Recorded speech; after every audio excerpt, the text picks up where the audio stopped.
short one body for a quorum. And I am not sufficiently versed in Robert's rules to know whether we can just talk about all the stuff and not, I know we can't make motions or recommendations. Jeff is telling me I can't talk. We can't start the meeting, Oh, can't even do that. so So I I tried to- think I'm just supposed to be. Hey, Nate, Any second. good you? I'm looking for your dad. I talked to him about coming to the Harbor Commission meeting. He said he would be here. I tried to call his phone and he didn't answer. Can you possibly try to reach out to him? All right, thank you.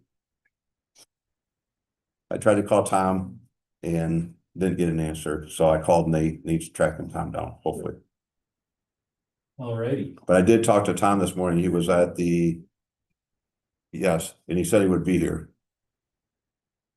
This is why I was against raising the quorum requirement.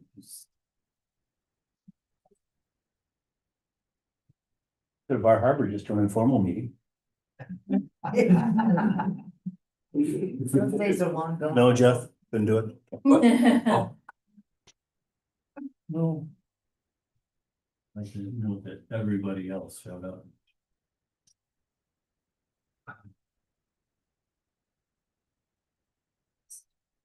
No, I did speak with Tom yesterday and he said he would be at both, so.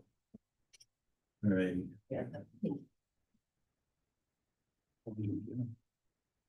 Let's give him, Nate said he would call me back. Can I ask a question? Yeah. So we have a thing that probably needs approval, and even if, and I think my dad, you're recusing from it. So even if Tom shows up, we're gonna be one short of. We have a quorum, we can have the meeting, I don't think we need a quorum for approval. Okay. The thing, Okay. Tina, do you have the bylaws here? I thought you don't, It, I don't have the bylaws, but you don't benefit financially from him, correct? correct, Let me, I'm gonna go get that. you're gonna get the bylaws, okay. I don't have them with me. no, but so the bylaws will state whether you need a majority of the full board or a majority of the members present in order to pass a vote. Okay. The other thing would be if there's a perceived conflict of interest. The proper procedure for most of the boards, I believe, is that the person would express the nature of whether they have a conflict or not, and then the rest of the board members would decide if the conflict of interest is present and whether that person then needs to recuse themselves from discussion and voting. That's correct. So it's normally a financial. generally, that's what you look for, is if there's a financial interest or a perceived financial interest would be reasons that you would determine that somebody has a conflict. I have not voted on similar requests from the outfitter, just. There wasn't any need to vote for one thing, and I just wanted to play it safe, obviously, there's no personal interest, but not a financial.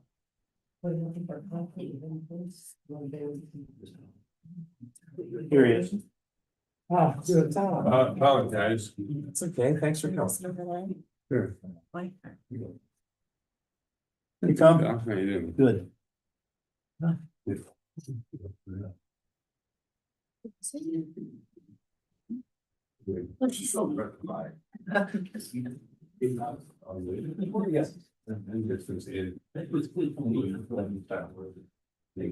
Alrighty, Jim.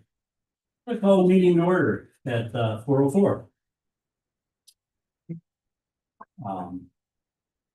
Madam Secretary, will you take the roll, please?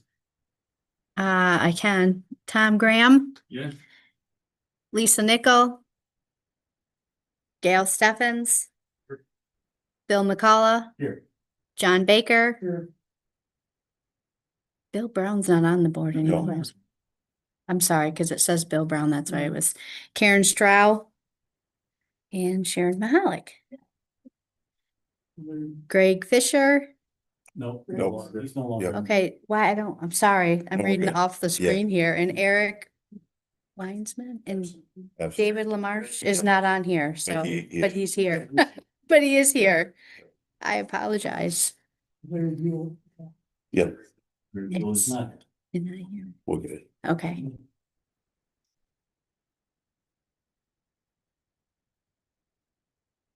That's everybody. We have a quorum.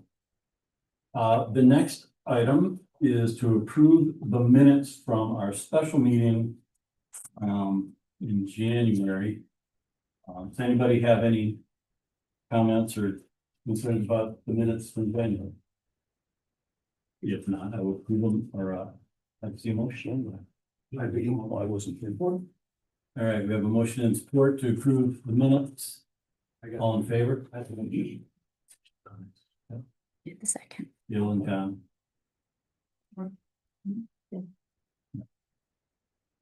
Anybody opposed? Okay, by consensus, we approve it. Next is to approve the agenda. I would like to make one modification. Maybe to the agenda. I'd like to take the renewal applications for the commercial permits for people who have been here in the past and move them up to before we even go to old business, so that the people that are here just for that purpose can have their say and be on their way. And then the other thing that would like to do is to move the outfitters proposal for modification in their way of doing things and the Colonial Inns charter application to new business. I need a roll call on that. It's already there, Bill. I'm just saying, I'm moving something from new business to, I'm moving it to the top of the line. Okay, sorry. So if that's okay with everybody, we'll go down on, the next thing after that would be public comment. Is there anybody that wants to make a comment on anything that is not on the agenda? Lisa's just texting me and saying she has her hand up. Lisa, that Lisa, Okay, but it doesn't show. It's not showing on I mine. know. I apologize. Yes. Just so you. Can we unmute her? I can unmute her. Yes. breaking in a new. Yeah, I know. Just click the rest. But we had this the other day and it was actually Just operator error, not this area. Yeah, good. Okay. Lisa, are Yeah. you there? Yeah, that's okay. I just had my hand up about the other meeting thing, and that's okay. And if you'll just make sure you put down the people who are on Zoom, like Karen and I, because we couldn't answer that we're on Zoom. And then if you'll just look every once in a while if our hands are up, because we might have something to add before you go on.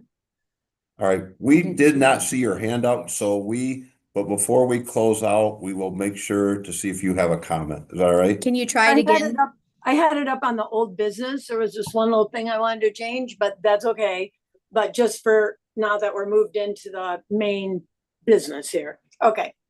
Thank you. Lisa, can you try putting your hand up again though, please? Yes, I will right now. Reactions. Hand raised. My hand's up right now. Okay, I see it. We got it now. Yes. All right. Thank you. Thank you. Can you give them that screen? Alrighty, so let's, if you could bring up on the screen, whichever, scroll through the applications for. That one's gonna go to the end of the line. Okay, Josh Baker, outfitter. This is your renewal, for conducting business the way you always have. You go with the way things are down there, your new proposal notwithstanding. Yes, and we would like to do to try the new proposal. Yeah, we'll do that. Okay, Towards the end. and yes, we are good with. Any commissioners have any comments one way or the other? So we need his vote, just so you know. You do. Yes. So the bylaws say the concurring vote of 6 members of the commission shall be necessary to take any action, except that a motion to adjourn a regular or special meeting to another date, if a quorum is not present, shall be made by the majority of those members present. So each member of the commission shall vote on each question before the commission unless excused from participating by vote of the commission when a conflict of interest occurs. So he votes unless we excuse him? But we need 6. Yeah. So if you excuse him, you can't vote on it. Anybody have a problem with John voting? I don't. we had this discussion before at the council level, where it's a conflict of interest, Mhm. and it's up to that individual, basically, I mean, if his morals, he's an honest man, like, it's his morals, it's his decision, is that correct, Kathy? We had this discussion, and it comes down to, if he feels he can do it in good faith, then he can vote. I think if you check the bylaws, what the bylaws state is he would announce that he may or may not have a conflict of interest, state what that is, and then the other board members would decide if he should participate in. Yeah, it's right after the voting in the bylaws. Yeah. Yeah. It's the next thing. It's- So, this- Right. It will wait for John. council. I think it's obvious is that my son owns the outfit. yes, I have no financial. no personal financial interest. Any of the commissioners, have any concerns about that? Don't make it sound like it's not money to support him. Yeah, we don't want him out on the street. Yeah, okay. So do we need to do a vote on that or just move on? Move on. Okay, I'd Yes. recommend that, that be approved. Second, Second. do we need to do roll call on these? All in favor? All in favor? Aye. Opposed? All right, one down. Who's next? All right. Tom Blank, Tom Black. Is Tom here? He is not. he is not. All right, Tom has run a charter business, for a number of years. I've never heard anything untoward about his, operation. He's paid his fee. Anybody have a problem or comments about that? I would note that Tom's been really helpful with people having issues with their boats, getting them on and off trailers down there. Okay. Yeah. But he's He's actually. been really, he's been a good patient. He's an asset. Awesome. Still talking patience. I'll move that we approve that. Question real quick. Karen Donnelly has a question. Let me unmute her, please. Go ahead and talk, Karen. Hi, everyone. Sorry, I'm not present. It appears the chat's disabled. Is that intentional? What? We didn't hear what you said, Karen. Sorry. The chat. Oh, I'm sorry. The chat feature, no. We don't Yeah. allow chat. We don't. Okay. Yeah, Oh, we've okay. never allowed chat. Not All right. something we do. Okay, all right. All right, thanks. Great. I think we have a second. The, all in favor? All right, anybody opposed? Moving on. And real quick, for the chat feature is because we record the meetings and any chat feature might not be recorded. That's why. Wallster Marine. They are a commercial. Have been doing it for years. I'm not aware of any negative feedback relative to their operations. Do I have any comments on that one way or the other? That's John moved it, second by Gail. All in favor? Aye. Anybody opposed?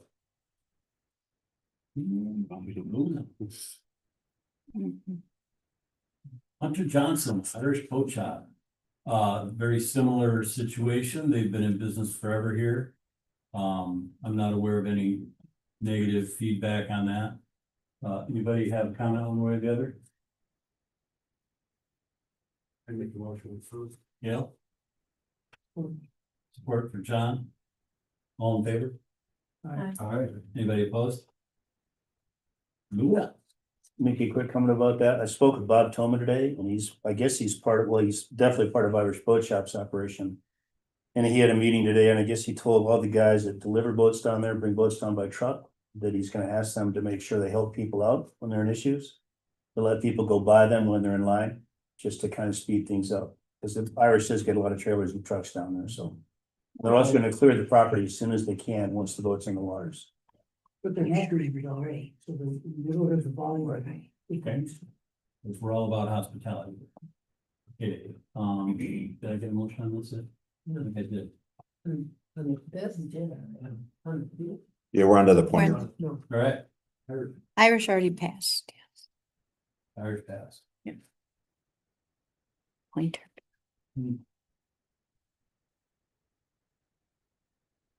I know we have,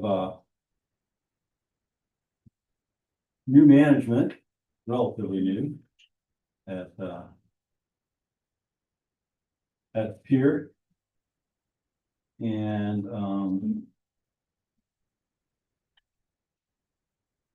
I had only one comment, and this is just that. Under, commercial licenses 2.4.4.3.7. It says, identification of owners of residential properties by announcement or publication is prohibited.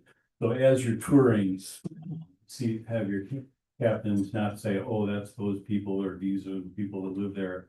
It's not Hollywood, or, so other than that, I think you guys do a great job and are a great asset to the community. I would move that, we approve that. No question. Go ahead. It's not seconded, then. No, we're in limbo between, Okay, so, is this, I don't know for sure the difference between a sailing or charter license or a commercial license. they're, So the pointer boat I noticed showing is different. they're than the defined, they're defined differently in our licensing others. document. So, I mean, I'm just trying to understand what makes them not We, commercial. under definitions, we have a charter boat that is vessel operated for commercial purposes, pick up and deliver and discharge from the same point, such as fishing, sailing, or sightseeing boat. We define also a cruise ship, we define a ferry boat, we define marine and public carrier. And I think we have one license defined for a historic. Forget where it's, define it here, it's defined as a, Okay. as one specific license for a. In our, marine licensing. Okay, did I do the, we have a. Motion in a second. Not, and we have a second? Yeah. All in favor of approving the pier? Aye. Aye. Anybody opposed? Moving on. What are they gonna own from what dot? Their own dot? They, the scenic tour boat is required to operate out of their own private property, which they do. What would the harbor commission say if they wanna put 100-foot dock out there? Straight out. From the pier? Yeah. That would be an interesting, dilemma, since, that space is, constrained by the boathouse and the city marina. Yeah, they both do something. Yes. Yes, there's been a synergy so far in the town. I haven't seen a lot of conflict one way or the other. And I can't speak for the commission on that, because we've never really tossed that around. Could come to pass though. It could. It could. Hope not. I hope not too. One could argue that, they could have that entire fairway to themselves exclusively. But I Aaron would, Rice probably would give it to them. I would, yeah, I would just assume that we all got along. I would too. It's a good question. Thank you, Tom. Thanks. Who's next? Jimmy Spencer. Water tractor. He does sailing charters and catches some of the biggest fish I've ever seen come out of this bay. I've not heard anything negative one way or the other about his operation. Anybody have a comment on Jimmy's operation? Get a motion? Is he do sailing charters or just? Yeah, No, it's a it's fishing. fishing. Yeah. It's a, I thought you said sailing charters. no, if I did, I misspoke. It's a 30-foot pursuit that he does. Yeah. Yeah. Fishing. We've been favored by. I think- license. I second that. Okay, all in favor? Aye. Aye, opposed? All right, You just go. Yeah. moving on. Right. So. Blessing of the fleet, Well, more or less official start. of- speaking of hospitality, where's our sunshine? So, I'm Kristen from the Historical Society, just here to answer any questions you have. Chris is here, captain of the Little Traverse Ferry. We have our permits in place. We've coordinated with the Coast Guard and the DNR. And, thank you for all your past support. We're looking forward to another successful year upon approval. So basically, you're doing the same gig as last year. Mhm. The natives will be singing on the end of the dock. Chris will be picking people up and he'll be clear before the whole thing starts. And Community band is slated to play. that works well with the dockage.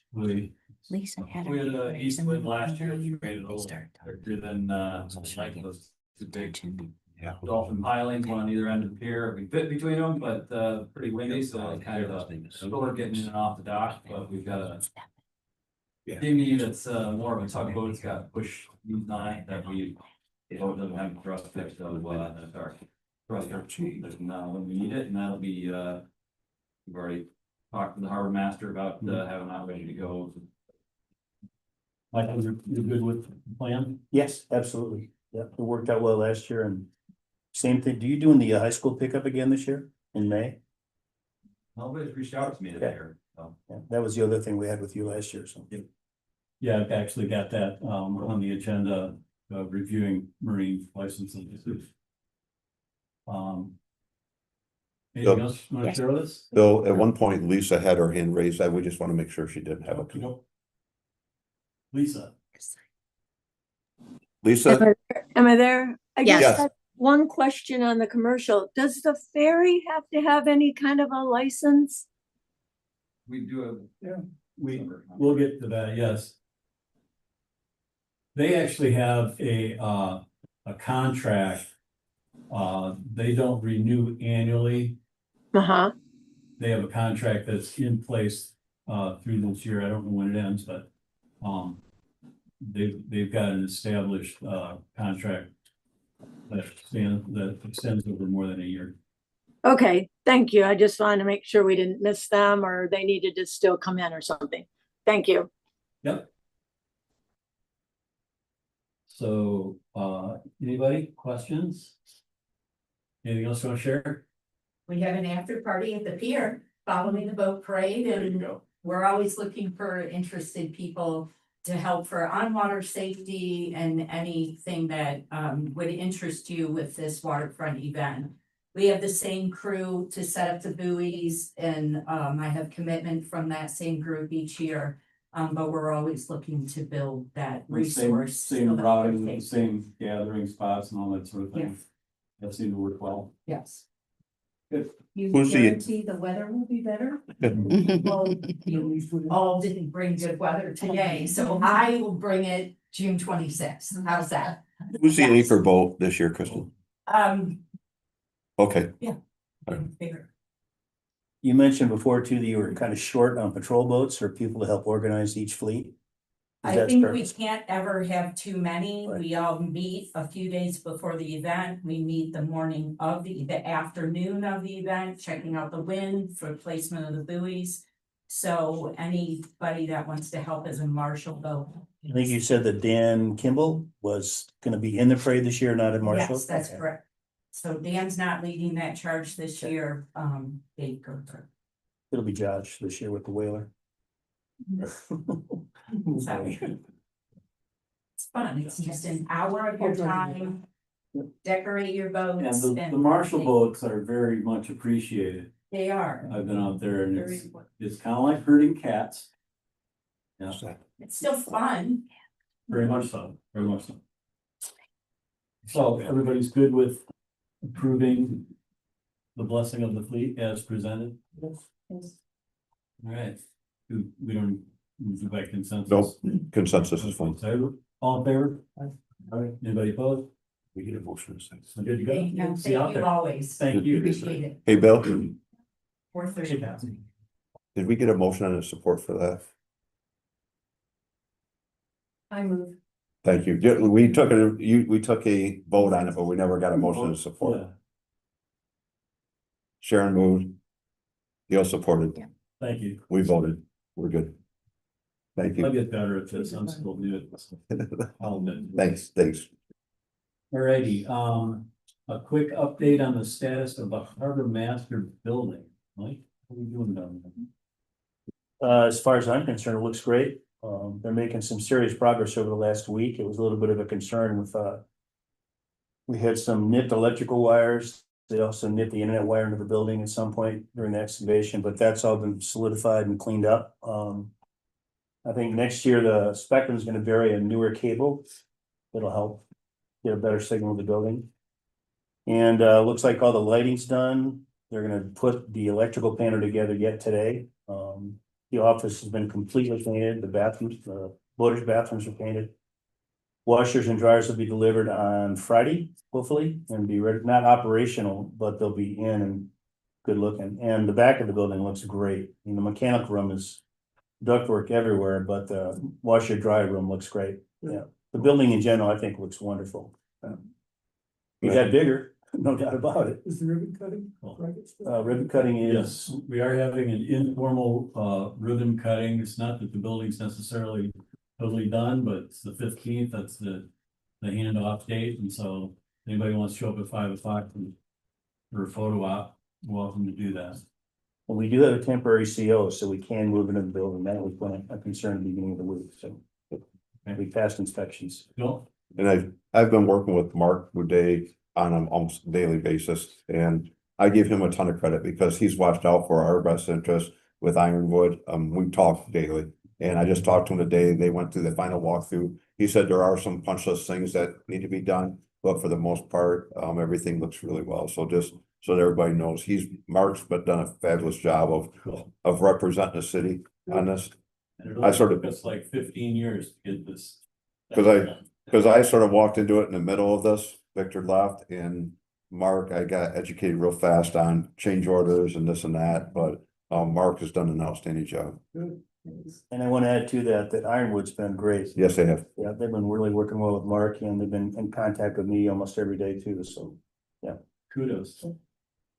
Mr. Chair, yeah, That's the question. Yeah. When is the parking lot still enclosed? How much longer will, They're hoping to have that out of the way by Friday. The problem is that there's no asphalt plane open yet, so they can't asphalt the parking lot. That's kind of a sticking point right now. But the balance of the cement got poured today for the walkway and the driveway out to the pump out dock, so. Yeah, it looks great. And the only thing that we, budget wise, we're like right in that ballpark. The thing that right off the bat that set us behind was when they dug up that slab and they thought it was like 6 inches and it was like multiple feet. That was like sort of right off the bat, we started out buying the 8 ball. Put us, I think, $50,000 over budget. But regardless, I think that Ironwood Serenity, we've sort of caught up, so we're in that buffer. Yeah, somewhere along the line, they put in foundation that would have held a much larger. Well, what it was, what we were told is that it was supposed to be a 3-story building.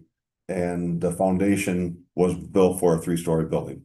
And back in the day, whether this is true, that's what I was told. And back in the day, they put it next to that because it was gonna be a visual instruction. So they have a 3-story foundation for a 1-story building. So that's what they didn't realize that. So when they started chiseling away, they thought they were gonna go down this far and they went down that far.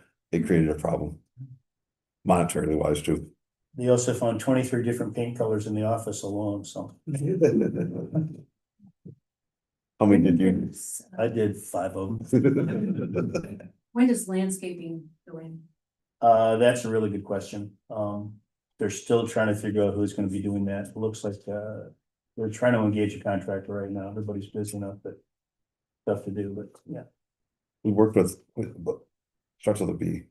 They did a lot of the marine park landscaping, so we've been working with them to Oh, try, so you knew about that. trying to get them to do. We want to wait till everything's done and then see what we need, at least temporarily and down the road.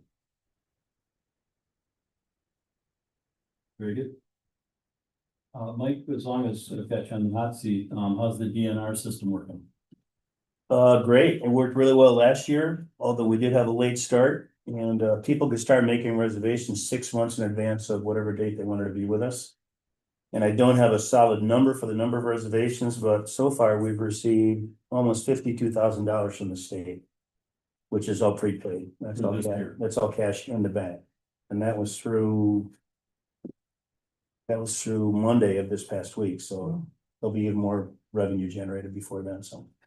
Yeah. And I was really happy with the response I got from their provider last year. They were really super helpful.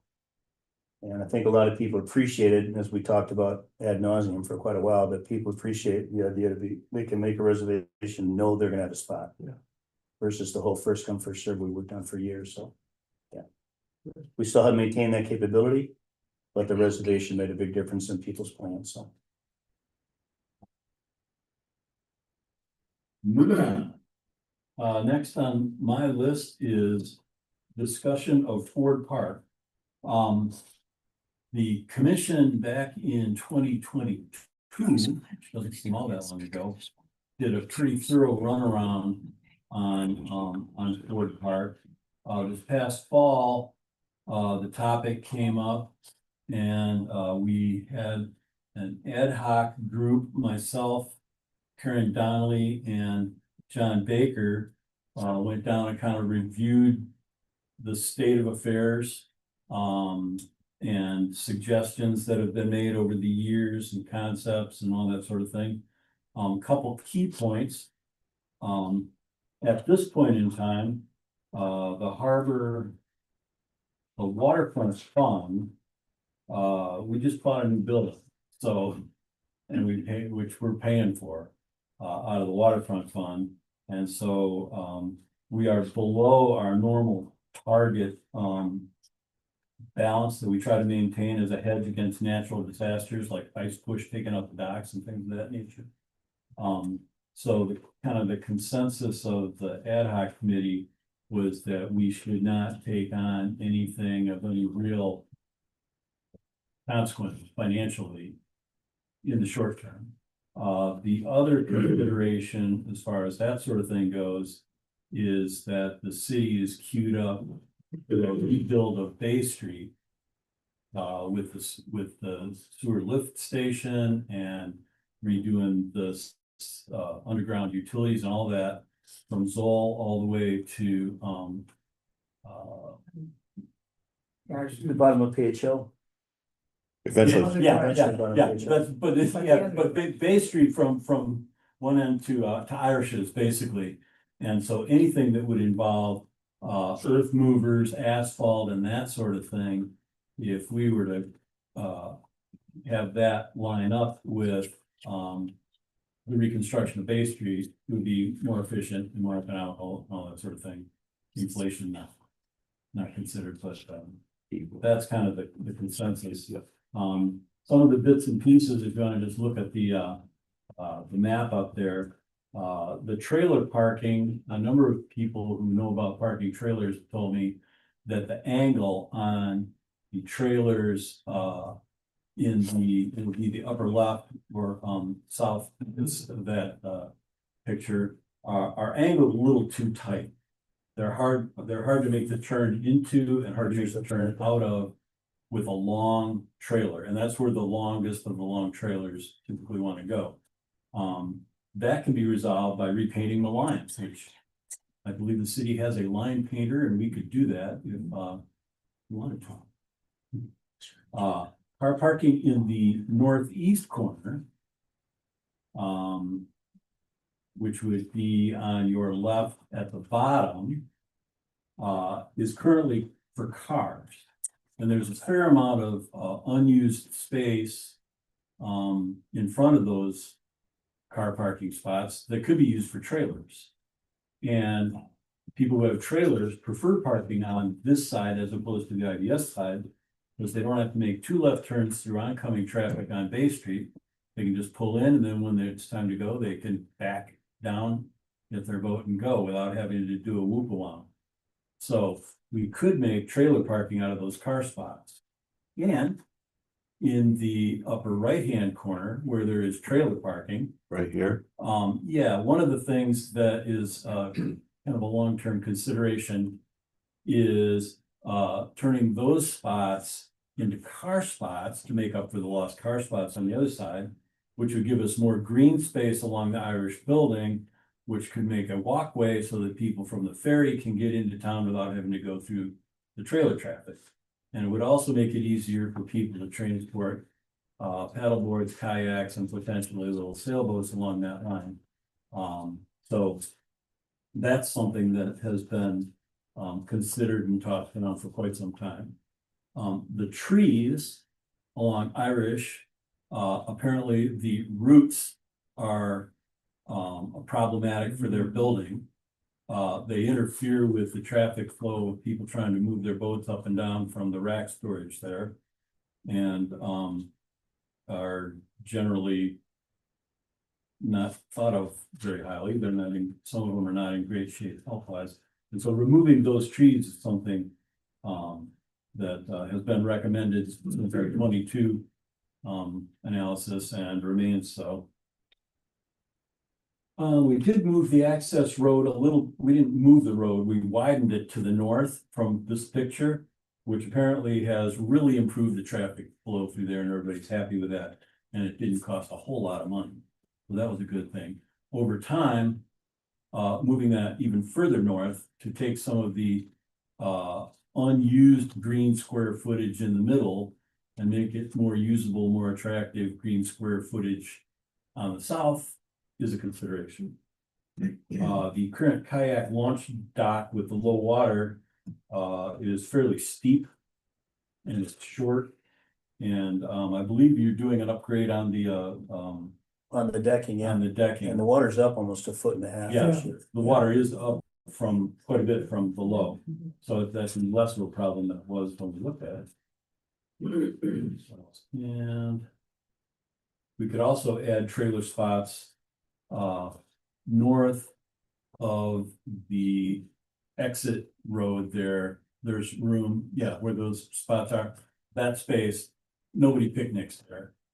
It's just space, so we could add a few trailer parking spots there as well. So those are some of the ideas going down the road, but again, we need to build up our cash position before we start doing that sort of thing. We have two hands up. Yep. On the Who was first, Karen Yeah. or Lisa? Yeah, We're gonna go with Karen. Karen, you can go ahead, hopefully here in just a second. I don't know why it takes so long to unmute it. Jeff? Aaron, can you hear? You're clicking on it, right? Yeah, I'm clicking on it, ask to unmute. Just click it once and that gives them permission to unmute themselves. Karen, can you unmute yourself?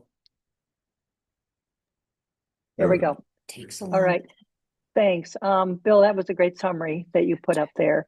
What I would like to propose is that we continue working on the plan and identify anything that we could work on this year, you know, that wouldn't cost anything or much money. But I'm afraid if we don't move forward on something, it's just going to sit there forever and ever. So I would suggest that at least the three of us who started this continue forward with it and see what we can do this year, if anything. Thank you. Thank you. Yep, Lisa has her hand up. Mhm. There you go, Lisa. Yes, thank you, ad hoc group, for putting that together. As Bill said, in the ideal world, you know, we want to keep our design be maintained and little projects consistent with the larger vision implemented. And for that, I'd like to see us work over the summer here to really develop a strategy for Ford Park for the next 10 years. And that would encompass that 2031 timeframe when things are going to be happening on Bay Street. And I think, you know, taking this bits and pieces and turning it into needs, wants, and issues, we could add a few more things on here. And as Karen said, some of the smaller things like getting the kayak launch dock, get some traction on that. That's an easy thing. Maybe it's buying some more racks or maybe some dedicated paddleboard racks. I noticed last summer we had about 4 to 5 paddleboards on kayak racks. Maybe we want to have a few just dedicated paddleboard racks, and that would free up space on those kayak racks for more kayaks. The other thing I'd like to add on our list of this needs and wants that would go into this 10-year strategy, where hopefully every year we could maybe implement one less muddied project that we would protect, maybe for a third launch ramp. Maybe that should be on our list, and we see what happens over the years. If we don't protect for that, we won't have it, it'll be gone. it would be nice then at the end of the summer, when we come up with these needs and wants and some of our issues, of course, the parking is the big one and how we can formulate it in that plot of land of 2.64 acres. Maybe we need to spend a few bucks and give a engineering design firm our needs, wants, issues. They know the layout, and let them come up with some proposals. And then as we get a little bit of money, we can work on something, and we'll make sure that if we do something, it doesn't get undone when we do the larger reworking, let's say, of the parking or something like that. So I think it would be good if we could work on this and people add if there's anything else they really think Ford Park should have, that we add it to this list of needs, wants, and some of the issues. And then at some point we get a professional to kind of come up with some idea. How could we work with this 2.64 acres that we have? Thanks. Right, one more question. And Dana has. Yeah. Mm.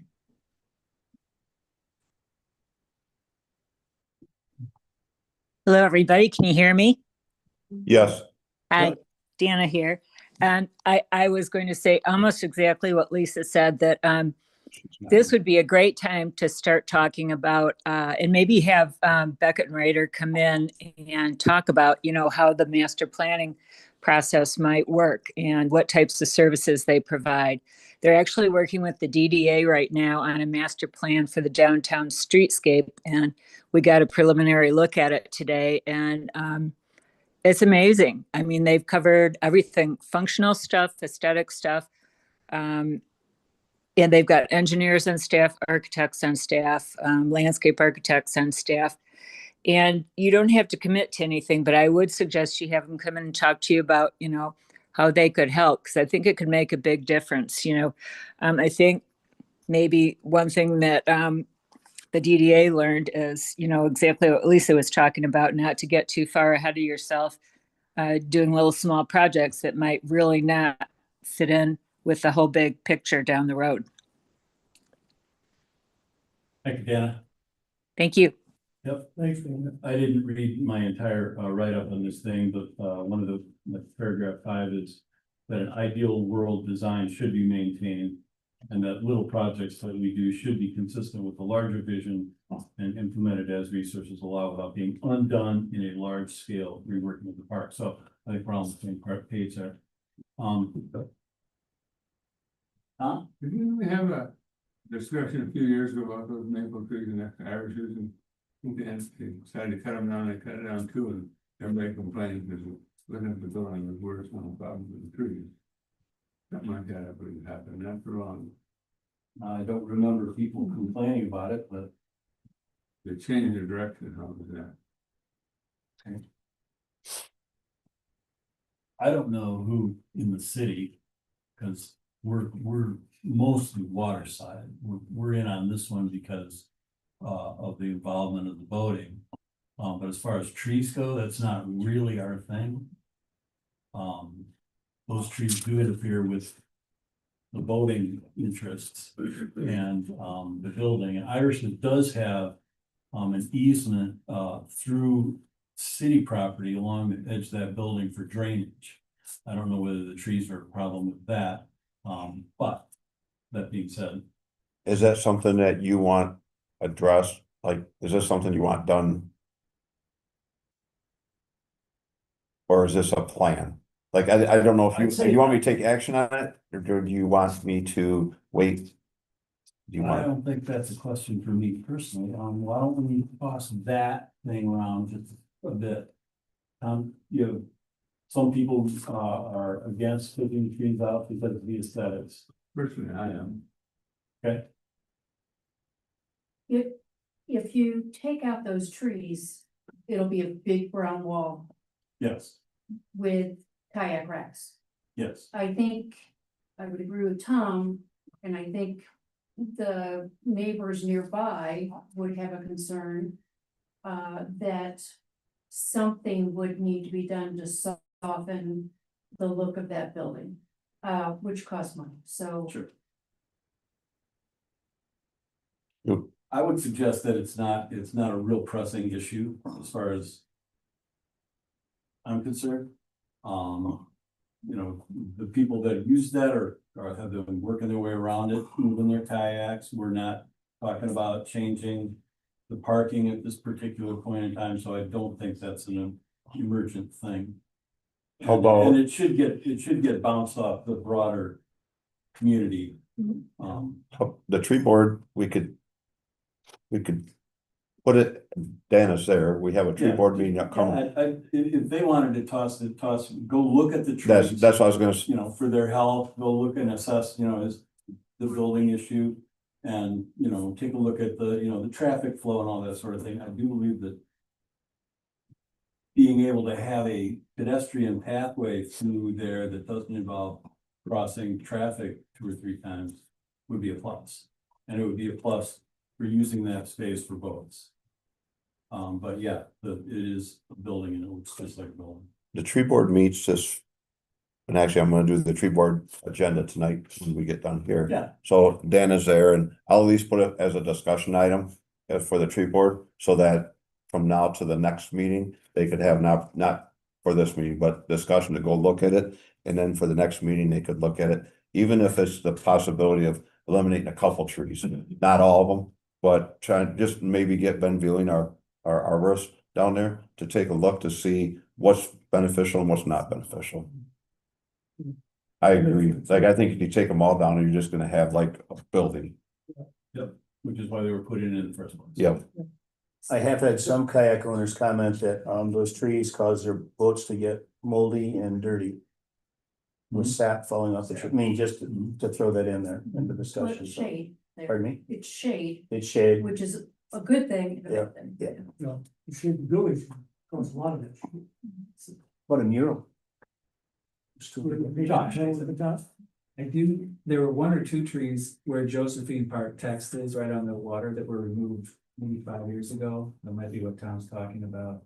I don't know, but they were infested with ants. Mhm. So there were a couple that went down and everyone was like, oh, but they were literally infested. Mhm. Yeah, there were a couple. Good info. All right, anybody else have anything on Ford Park going on? Well, I think that doors, you know. Yeah. All the ways. Yeah, actually, Dana had offered to help us put together a revised drawing. That's more updated than the one that she did a while ago. But we didn't. I don't think we need to do that right now because we don't have resources Yeah. to do it. I mean, we can have a plan, but we don't have the resources Yeah. to do anything. What's the name of the firm? I didn't understand. the name of the firm. Say again? The firm is working with the park board. Beckett and Raider. It is Beckett, okay. They're doing their township, but, well. On my list, I have, reviewing the outfitter proposal next under, since we're talking about Ford Park. Would you like to, address? That'd be great. And Nolan, I just approach her. Okay. All right. Hi, Nolan. Go ahead. Here. Yeah, if you could do it up there, and if you could. Turn on the mic and then also state your full name so we can. My name is Nolan Pulliam. I work for the Outfitter here in Harbor Springs. First, thank you all for a little bit of time to consider this. The Outfitter's been running rentals, paddle sports rentals to Josephine Ford Park for 30+ years, safely, I might add. The way our operation is currently set up is we have 3 time slots where we take equipment down to the water. Our time slots are 10, noon, and 2. For each time slot, we trailer equipment down from our shop. We park at the in a parking spot there. We unload our equipment and we stage it and we wait for our customers. When our customers arrive, we give them a quick brief safety briefing, where we talk about logistics. We talk about safety, wind, weather, waves, boat traffic, places to avoid, and things of such nature. And then they have their rental for about 2 hours. The paddlers among us know that a 2-hour paddle is a lengthy paddle.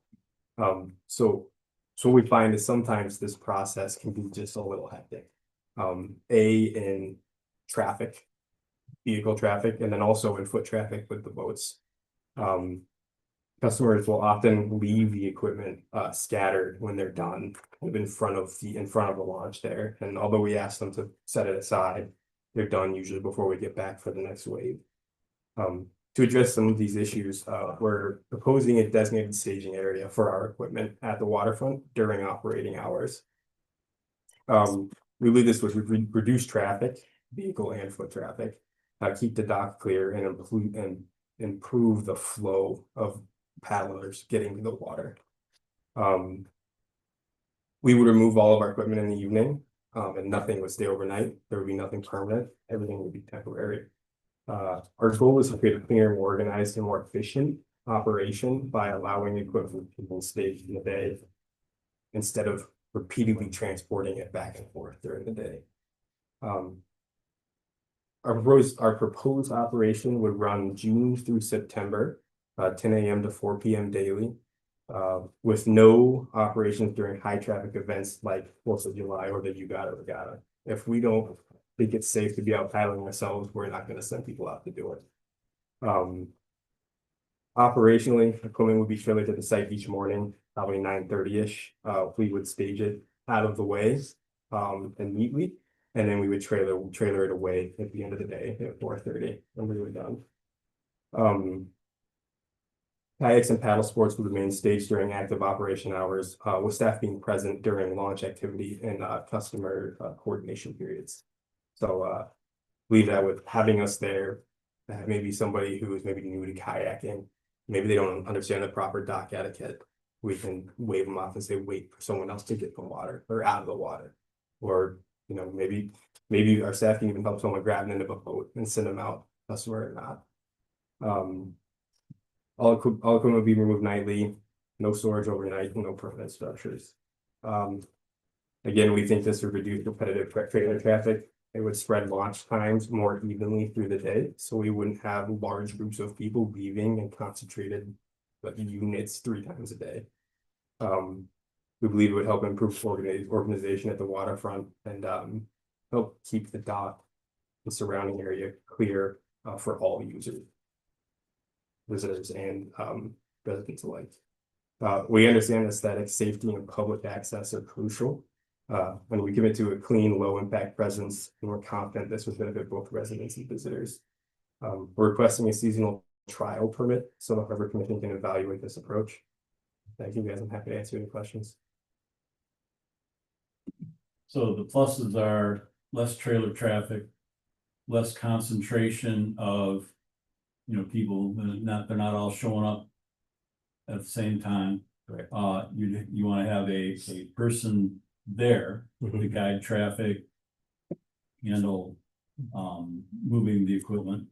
Are you talking about having like a tent shelter or something like that? Ideally, we would like to have some sort of shade for the staff who are there managing the equipment. It doesn't need to be big or ostentatious. We're happy to pick something that's kind of a small footprint and easy to remove and take down at the end of the day. All right, like one of the tents that the people put up on the waterfront on the 4th of July. Yeah. Something umbrella 10 by 10. Yeah. John? You have a staging area? I think, sorry. What area would you use during the day? I think our ideal area would be the Here you go. the southwest corner there. Pointer. Kind of let's see, where are we here?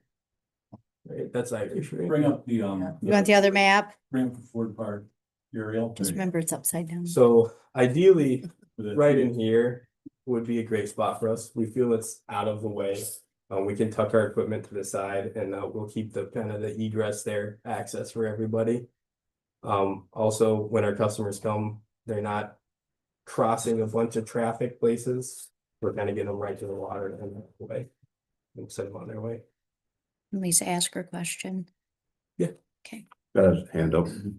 Nolan, I can't, you were pointing probably at this map and I can't really see.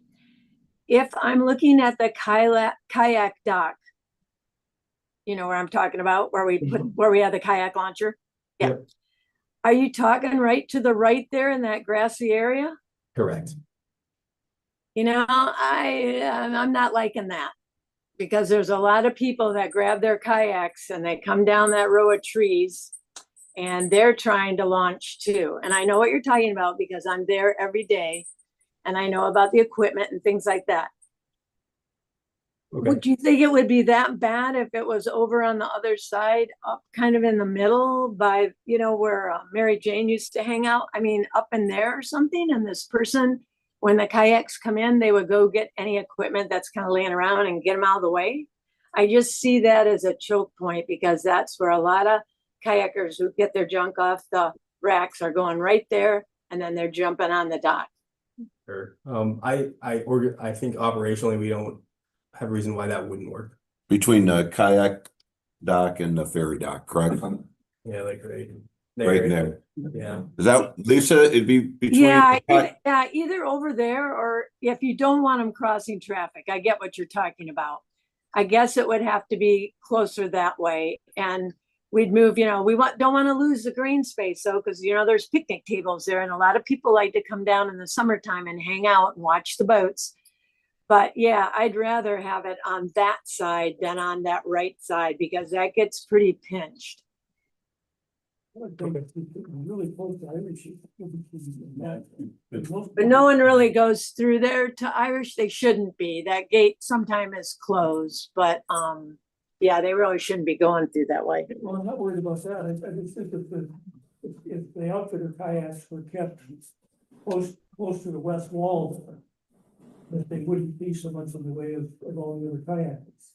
Because most of them just go across by that picnic table. Yeah. It's Or something the dock, like, and the outfitting boats, I think. Well, but we have the first space there is the unloading space. So people pull in Mhm. and then they unload and then they just kind of go right there. So that's, I think, you know, we need to really look at that and make sure. And it wouldn't hurt to try it on the other side and see what happens. Yeah, I think we're open up to try it anywhere. Our goal, like I said, is to have a non-permanent, easy to move structure. So if, you know, we set it up at one place and a week later, we're like, you know what, let's move it, you know, maybe the next place. That's easy enough for us to do. Makes sense. Wait, all right, good. Lisa, can I mute you now? You good, Karen? Yeah. Okay, I'm gonna go to Karen.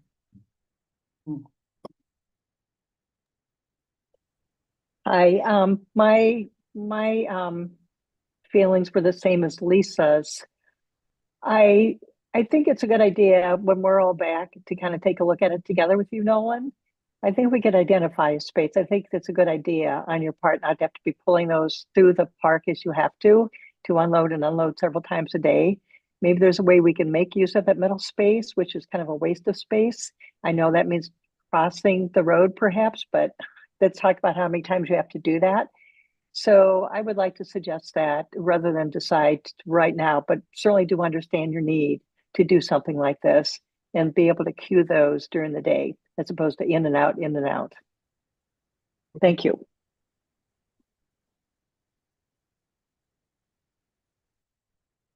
Anybody? I like the idea. Okay. I think, we probably want to have a formal contract that would specify some of those details. I don't know if we would want, a fee that would be similar to, I mean, right now you guys are paying, what, $400? Which is the same as Irish. So that's in line with Irish and Walshman, so that's, I don't see needing to have more money. A little like a tent structure that you could put it one place, put it the other place, depending on the day.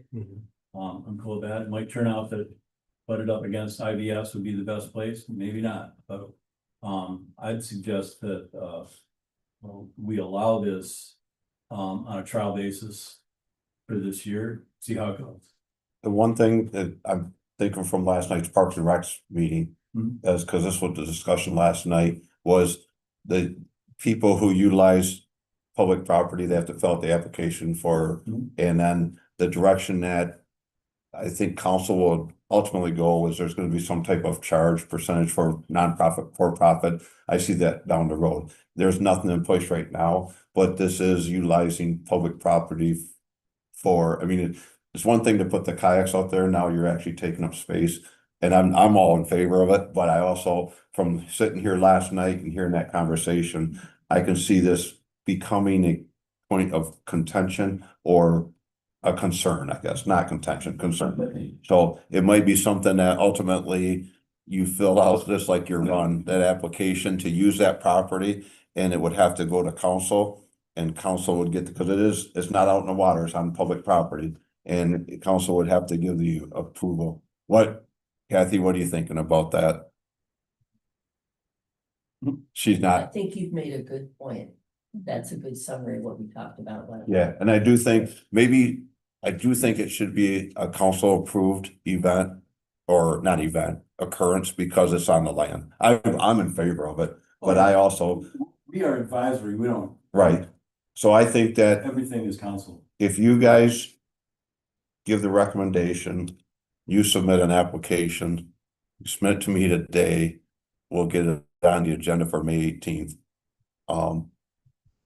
And I'm just gonna note in my summary that, which is gonna be done tomorrow, that the Harbor Commission, if you guys recommend it, that the Harbor Commission recommended this. Yeah, I think the difference between what they've done for years and this is that they would have a person who would be there. And that if the boats would stay and be, go in and out as the people come and go. Versus having the truck come down 3 times a day. Right. And the people all show up at the same time 3 times a day. So I think it's actually, it would reduce the overall impact on the property. I agree, I just see the writing on the wall. Yeah. Bill, Okay. I think it's a great idea. I think from a safety standpoint, logistics, I think it's a great idea. But I totally agree with you in terms of filling out that form. I think there may be some people that would be concerned of you getting city land for free. And it may spur a potential competitor or something. So I think it's what is the rule going to be going forward? I mean, obviously, some of them need to get a commercial license, those are limited, but now we're providing land, city land for a company. So I think those little things, I love the idea of the 1-year permit because those issues can be worked out. Because my concern is, okay, let's say I'm Kyle, I'll just use Kyle Knight, and I have 4 kayaks, and I put a tent down there and say, if you want to go kayak and I get an application to use it, you can come and pay me $50 and I'll take you out kayaking. I still got to get a permit from you guys, but it's also using public land, similar to the farmer's market or whoever it is. And they currently have a permit and they currently use that property. Correct. Yep. This isn't really. Actually using less of the property. Yeah, I think it's a great idea, because I watch them guys load it and go down there every day. I just thinking of our, the traffic, vehicle. yes, yeah, I'm in favor. I just want to, see what's coming. Yes. Yeah, I would much rather come at it through the way you just said, and just say, hey, this is what, yes, I think that's a great point. Then you get that to me and I'll put it on the agenda, but I would recommend you be there then. Do it tonight. There, yep. Okay. On Monday night at 7. Yeah, I am Okay. there. Perfect. All right, Lisa, did you still have a question? Yeah, and then Nolan, we'll go through the formal application things we need to do with city council, but I still feel like, Karen, that we need to go down there and actually look at the area and find the best place to try for, if it's a 1-year trial, and really find where we think it would be good. And if halfway through the year we have to change it, we could, but I think we should start out and look at it, together and find that right place. I totally agree, and I'd be happy to do that when you're available. So being a public space, what does that do? There's very limited parking for single car parking for the people that are actually renting space on the kayak racks and the others to park and use their So would that take away from the parking, or where are you directing your? So many of our customers will park in town somewhere and come in on foot. Maybe they're getting lunch after. Some do use those spots, car spots. And it's not uncommon for us to say, well, you gotta go to the overflow lot and then hike back in to get to your rental. But they're already doing that, so it wouldn't be a change, Yeah, right? this is not an increase in the amount of kayaks that you're renting. You don't, Yeah, and I guess, I think, like you said, by taking these waves and going basically from 3 slots of rentals a day to 6, we can reduce the number of people that go through. Or not reduce, but at least spread them out. Yeah. How many kayaks do you, like, you've got a full complement to the noon launch? How many kayaks are you talking about? So Currently? our full capacity is significant. We have 10 singles, 5 doubles, and then 10 paddle boards. Over the last 2 years, we operate generally at about 22% capacity, except for during some peak times where we hit maybe 60%. So never are we. 22%. Mhm. Wow. Yeah. It seems like there's more boats down there. bless you. Yeah. Yeah, and if you look at the kayak rack, most of those are in there all day long. I'd suggest that in your proposal, you include some sort of a cap on the number of things that you'd have on the property. Because one thing, you know, you're not gonna, nobody's gonna be happy if you put 40 foot. No. So just include some sort of a reasonable cap that would work for you guys. Similar to what you're doing outside. Yeah, I would say it's so rare that everything goes out, and of the boats Nolan was talking about, some of those are reserved for long-term rentals. So our max capacity is that, but a lot of those are off the shore for a week or so. So our daily trailer is less than that by quite a bit. So 8 folks. yeah, The trailer. like 4 tandems and I would say generally we bring 6 tandems, 4 doubles. So it's maybe a handful of paddle boards. yeah. So it's still a lot, and you've been down there on July 7th, and you've seen it, it's a little armada that goes out. And the goal is to kind of spread that out a little bit. You know, we tell everybody, please stay at least 100 feet off all of the marinas.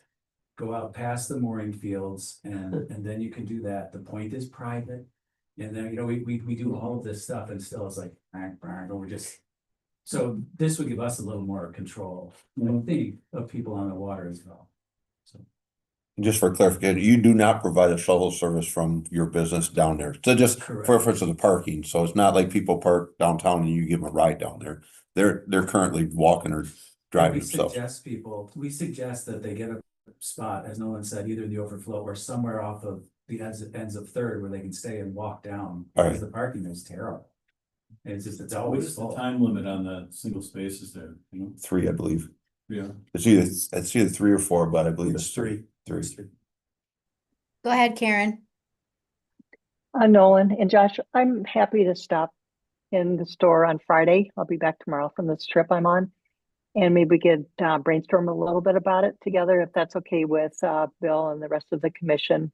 Of course, I'm not the decision maker, but at least we can look at options, if that's okay with you guys, to keep it moving forward. Yeah, it's okay with us. Yeah, great. Thank you. So do we need motion, a consensus? Right. At least so that when I type up my summary for the council meeting, that I can say that the Harbor Commission supported this. I move. We still have an exemption, permission to vote on this. Yes, you Any discussion? Mr. Mayor, what do you think? Because you're going to be possibly voting on this on.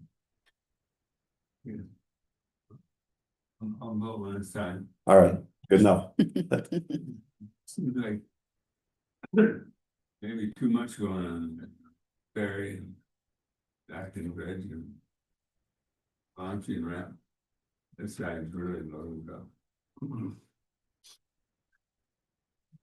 It'll be a good discussion for Monday. Oops. Just Yeah. clarification, can you repeat what the motion actually is? I don't, go ahead. Well, we don't have a specific proposal, well, then what's? so it's kind of a consensus that, you know, they bring. Would the council send it back to us once a specific proposal was? Well, I'm just saying, you guys said so move and said second, and I have absolutely, I I'm trying to Let prevent me further try. confusion I would when it make comes to. if I was you, I would make a recommendation to allow the outfitter to, On your permit, trial permit, to, instead of ferrying the boats back and forth, kayaks, et cetera, down to Ford Park, allowing them to stay there for the day, using a piece of city property, which city council may or may not require funding for that. For safety reasons, et cetera, we think this is a good idea. You leave the boats, like if you got a busy day, you take them down for the 10 o'clock launch of the trailer. You don't pick them up and loop around again, do you? Or do Sure you? do. That's what we're trying to get going for. Okay. The traffic. Biggest that we piece of it. Just, I mean, everyone's driven Main Street in July, and we're doing that with the truck and the trailer and So 6 times a day. the difference is, instead of having all the boats there all at once, and then everybody goes out, oops. And then 2 hours later, the truck comes and all the boats go in. Yeah. And the truck loops around, they would just stay there. And that you'd have a person hanging out. To coordinate. You're not taking cash, you're not marketing, you're just. Accommodating the people who have made their deal either online or at your store. Correct. We don't really want commercial transactions taking place there. No walk-ups. No, there's no retail. Right. All of the reservations are done online or at the shop. So, right now basically for the 2 or 3 weeks in July where we're full tilt boogie, the difference would be, right now, the boats are mainly stay there all day. It's just us driving the trailer around with dry life jackets or what have you, and maybe alternating a couple. But the boats kind of stay there all day anyway, because the people come in and then we have another group, so it would be us monitoring it better. I have a suggestion. How's about we pause discussion on this, clear the rest of the agenda, and get something that you could take to council that we could say, recommend this? Don't we have Just, that? well, it's a little, I think Kathy's point is great. It's a little vague. You know, I think the only things that are really vague is, are you gonna have a tent here or there or not? Basically, what you're asking for is one person to stay there and to just leave the boats and have people come and go throughout the day, as opposed to the regimented, 3 deals a day. what I think that would be beneficial, that if you guys just support the concept. And they drew the application for event on public property. And then Josh is here and they submit, I'll put that in a packet for the meeting on Monday. And then they can have a discussion and council can give them the direction of where that needs to be. My fear is that if it comes back to you guys, now we've asked another month. Right. And I think ultimately it's council decision on whether it takes place and where the things take place. And if you guys, we're not gonna have the minutes done tomorrow. And so Our next meeting is with June 9th or something. early in June. June So if it needed to move along back to us, that wouldn't really impact what you're trying to do. We're still not even to the season yet at that point. But if it comes back to you, then it's gotta go back to them. Just remember that. I think you're a good. That would be. I think Get them to- I'm comfortable. If council wanted to send it back to us, they couldn't, it wouldn't be back. I'm not saying. I want We it could to come also have a back. special meeting, right? Yeah. I think if we could have some more definition on property size, tent size, staffing. Okay. Organizational, so that it's not like a herding cats down there anymore. It's more, how much property you think you might need, how big that tent might be, how many people might be there to orchestrate this happening. Have a little more definition for that. 1 year, Trial. it's kind of a trial, temporary. I think it could even be abruptly stopped if need be, because there's a problem with it. And that could be a council decision. They could say, if this is a problem, The truth of it is that more of a concept, right? Yeah, the track record's there, so. Yeah. Without a doubt. is that putting too much burden on you No, for, but by like noon tomorrow? no, that's fine. Yeah, I'm sorry, I'm leaving, and so I need to get it done tomorrow. no problem. As long as you guys, I think if you approve the concept, and if they kick it back, they kick it back, but I think that could be a kind of discussion on Monday with council and Josh and So- Somebody actually make a So- motion. Okay, but let me amend it. State. Yes, I move that we approve the concept of a 1 year trial permit for the outfitter to leave their product there on city land and refer it to city council. and you supported, right? Yes. Gail supported. And the consensus is fine, and then what you're gonna read in my summary to council is just that the Harbor Commission supported this concept unanimously. Conceptual. Yep. I don't know if it's unanimous or not. Yeah. Okay. Sounds good. So far. Alright. So, moving on. Thank you. Thank you. I think it's good. I'm still here. Mike's still here. All right, Zoll Street, we have two issues. That are sort of connected. And so, one is, there is a proposal from the property owner in Weekly that's you. Hi, Rob, how you doing? It's a question. That is, I'm gonna let you speak in just a second. To deal with the property line that currently has, a tangle of trees and some old fences and a bunch of stuff. Rob is going to improve his side of the thing. I think we could stand to improve our side of the thing. There's a chance to coordinate, between his efforts and the city that I think is worth discussing. And then the other thing that I want to talk about on Dole Street is, the possibility of storing, small sailboats where along the line where the dinghies typically have been over the years. Since that space is currently underused, and I believe there's demand for that service, among the peoples. So, why don't we start with you, sir? Okay. Good afternoon, my name is. Yeah, there we go. Cool, thank you. Good afternoon, my name is Rob Sears. My wife and I just built a cottage at One Beach Drive, just directly adjacent to the Dog Street, or to the Dog Beach. And this whole thing came about because there's a willow tree on the corner of our property down where the basin empty, where that catch basin empties out into the water. There's a willow tree down there that's 75% gone, cracked, dead, on its way out. So we wanted to have that taken out. So we talked to Alan Jim and Jim said that they can't get their equipment in there because of the fence and the hedge and the water fountain that's there right now. That's on the duck pond that we had rebuilt and re-duck pointed 2 years ago. He can't get in there. He suggested, well, what if we take down just a section of the hedge? He gets his equipment in there. It's a hedge on the city property. He gets his equipment in there. Then we pay to replace that section of the hedge.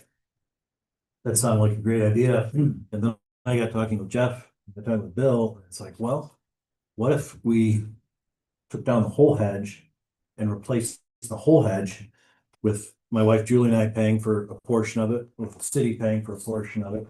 Kind of a win-win situation. Everybody, is ahead in the game. So what we've proposed, I think everybody has the drawing in front of them.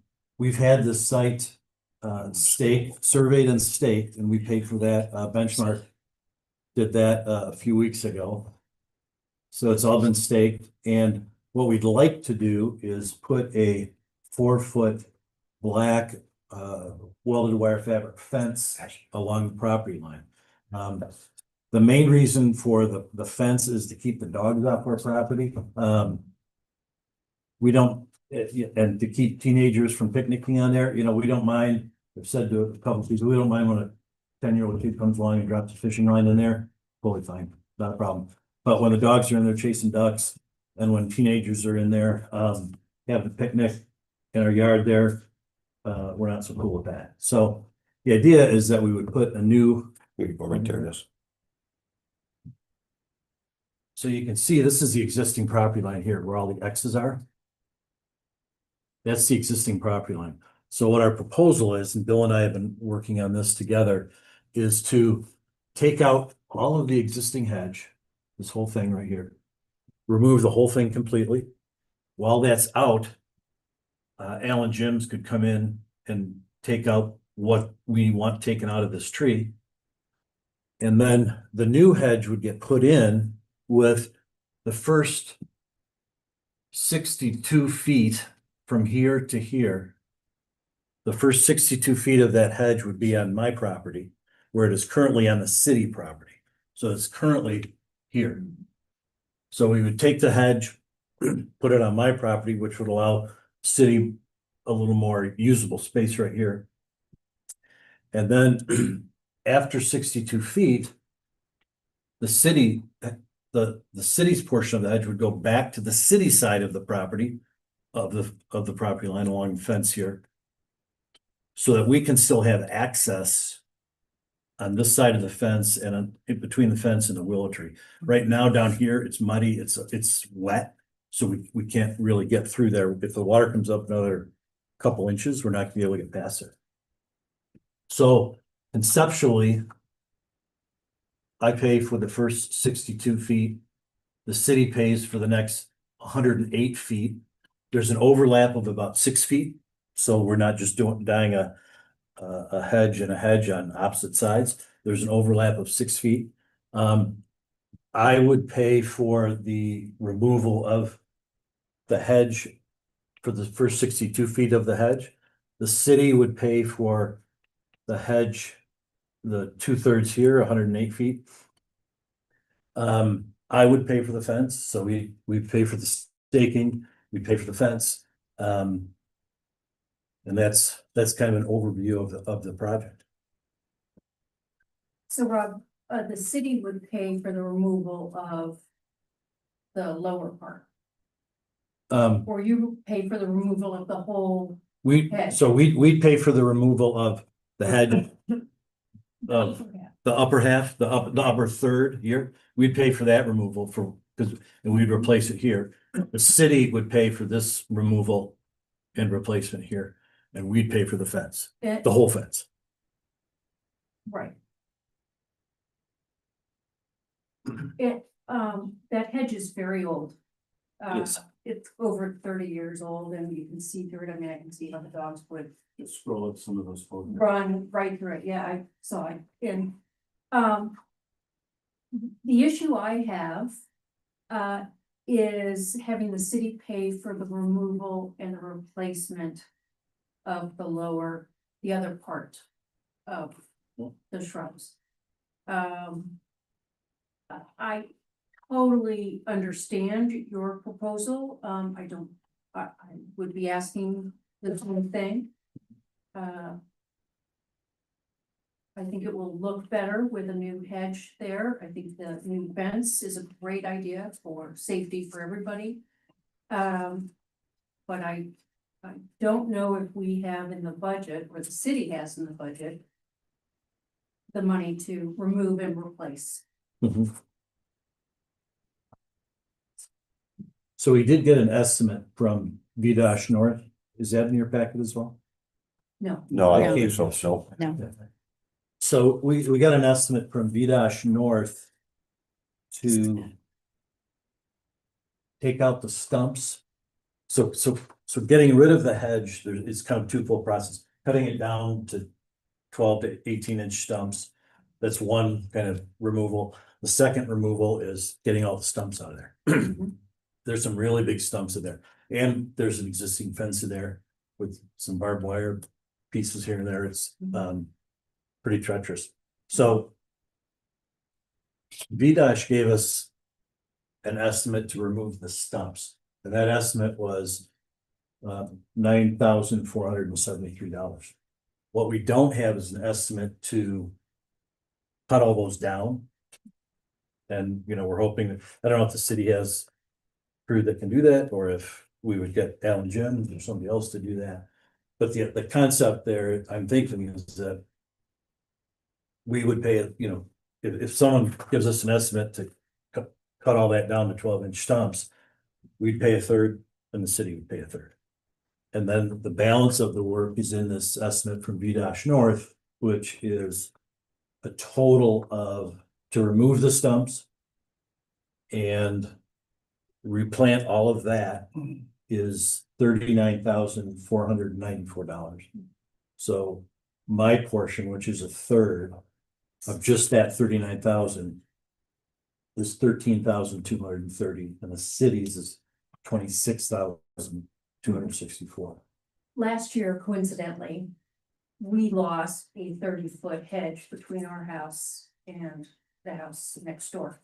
So I know exactly what this costs to replace. My concern is that I don't know if it's on the city's budget's radar. And maybe this is not the place to discuss the cost. That's probably more of a city council issue. But it is expensive to cut it down, to take out the stumps, and then replace with good quality shrubbery there.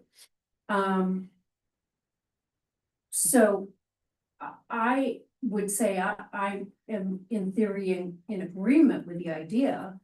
I am not in agreement with the city having any cost for this, because I don't believe it's on their radar to take care of it now in the first place. The only reason we would be doing it is to help you get rid of the willow tree. From what I understand. So, Partially.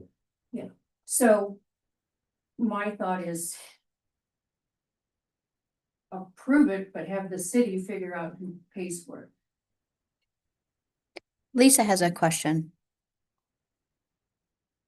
Yes, I agree with Sharon. I really don't think that 108-foot area, we don't have the money for that. And if we did have the money for that, if the Harbor Commission or anything, we're putting it on Ford Park. And even with the city, I mean, I understand if you're trying to get equipment in there, and if you want to do that 56-foot of shrub and take that out on your own, but that 108, if we were to take that down and how much that's going to cost, I'm not so sure we should be putting cedar back there, because that's something that deer love. It gets really bushy, as you can see, and maybe I don't know what we would put there, but I just think that's going to cost a lot of money. And I really don't think we should be going that direction. Thank you. Let me move to. We got another One comment. more. Dana. Yep. I'm sorry. Go ahead, Dana. Hi, everybody. Dana Mulder, and I'm speaking as a landscape architect and also as the chair of the tree board. This was not brought to tree board, so this is my humble opinion, not the opinion of the board. I had a few points to make. First of all, to the property owner, did you consider having a crane brought in? Because that would then not necessitate removing the hedge. They could do it from quite a distance away. That's actually what we're doing on our property because of access problems. I think it was a couple $100 a day or something like that. Number two, what does a wire mesh fence look like? Is it a chain link fence or is it like a chicken wire fence? It's a welded wire fabric fence. So it's not chain link and it's not chicken wire, it's a, So I don't see how it's wire and fabric at the same time. well, it's called welded wire fabric. It's a, it's got 4-inch openings on it. It's all vertical wire, all horizontal wire. Okay, I think I know what we're talking about. So, kind of a farm fence. Yeah. Yeah, Yeah, yeah, and pretty invisible. very invisible. We're thinking black, it'll disappear. Okay, then I'm with Sharon and Lisa about the money part of it. We have a big street tree plan in the city, and this would not be something that we would at all be considering doing, is taking these cedars out and putting in new cedars. And then, the other caution too is for you is, will this open Pandora's box? Like the hedge comes out and maybe we like the view without the cedars. That is possible. I would hope that wouldn't be the case. I would hope we'd have an agreement that if this happens, then that happens, not if this happens, we're gonna reevaluate. Yeah. They're gonna be lower, so there's more view. Right, yeah. And we did consider a crane. We also considered a barge. Jim's first thought was, well, I can't get equipment in here. I can't get a crane because it's too far from here.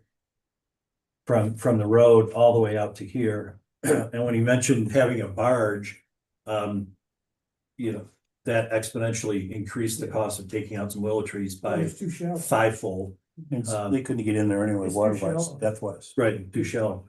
So, maybe the simple solution is if we take, and we can't get any equipment in here. Right. We can't get any equipment in here. There's a stand of dead cedars right here. I mean, not fading, but dead, stick, you can crack them. Maybe we just take out that little section right there. And if the city would allow us to allow Al and Jim's to access that tree. That here, we would replace the little section we take out, we pay for that.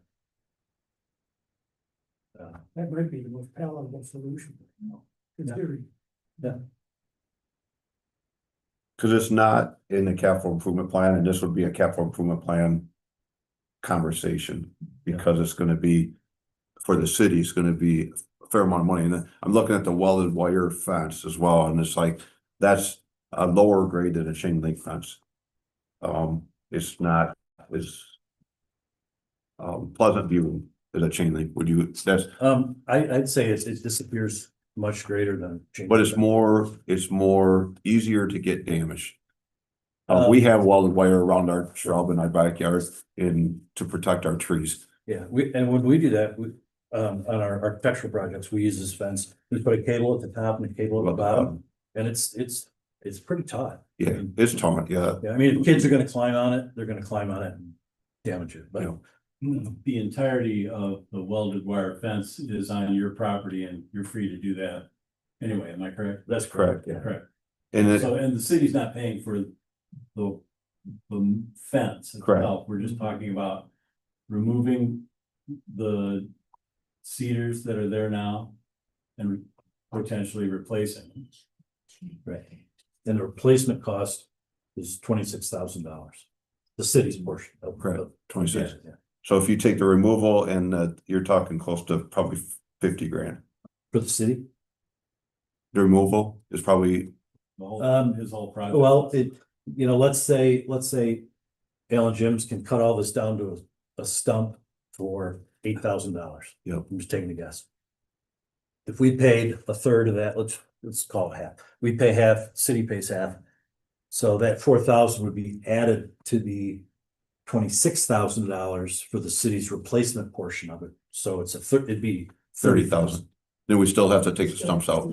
No, that's included. Oh. Yeah. I thought their portion, No, so the $39,000 total at VDOT, it includes taking stumps out. okay, It does not include cutting them oh, down to stumps, but it includes taking them out with an excavator. Do they not do that kind of work? They don't take trees They'll just do the stumps, they won't do the tree cutting? They don't have a tree cutter they can get in soon enough, but they've got an excavator that can come in and take it out.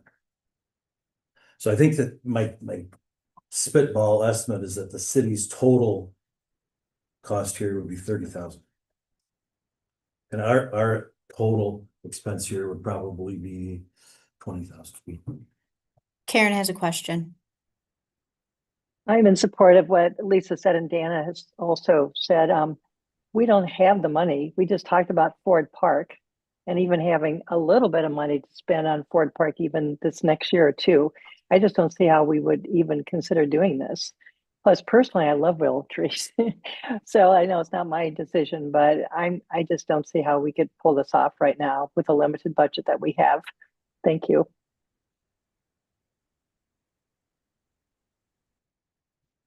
I think you're probably right. But it might work for you, Rob, if you get them just to take out those dead ones, give them enough room to get through, to get the willow, Sure. and then replant the, the few that were taken out. Would this group be the ones to ask? Hey, there's a stand of 4 of them there, and I think I sent Jeff that picture of the 4 dead ones when that was our very first concept. It's not, it's gonna be council and probably you got Parks and Recs because it's a park. Okay. And you also have the tree board. So I don't know, I'm trying to think of what direction to head. Right. I would almost say council's not gonna wanna hear this, but take it to council and then let them direct it back to the appropriate boards that they feel necessary. Okay. We gotta start somewhere. And we started here. Yes. Sorry, I would like to get it done yesterday. I know. Actually, Yeah. I was down wandering around looking at where we might put little boats and I noticed that it was staked.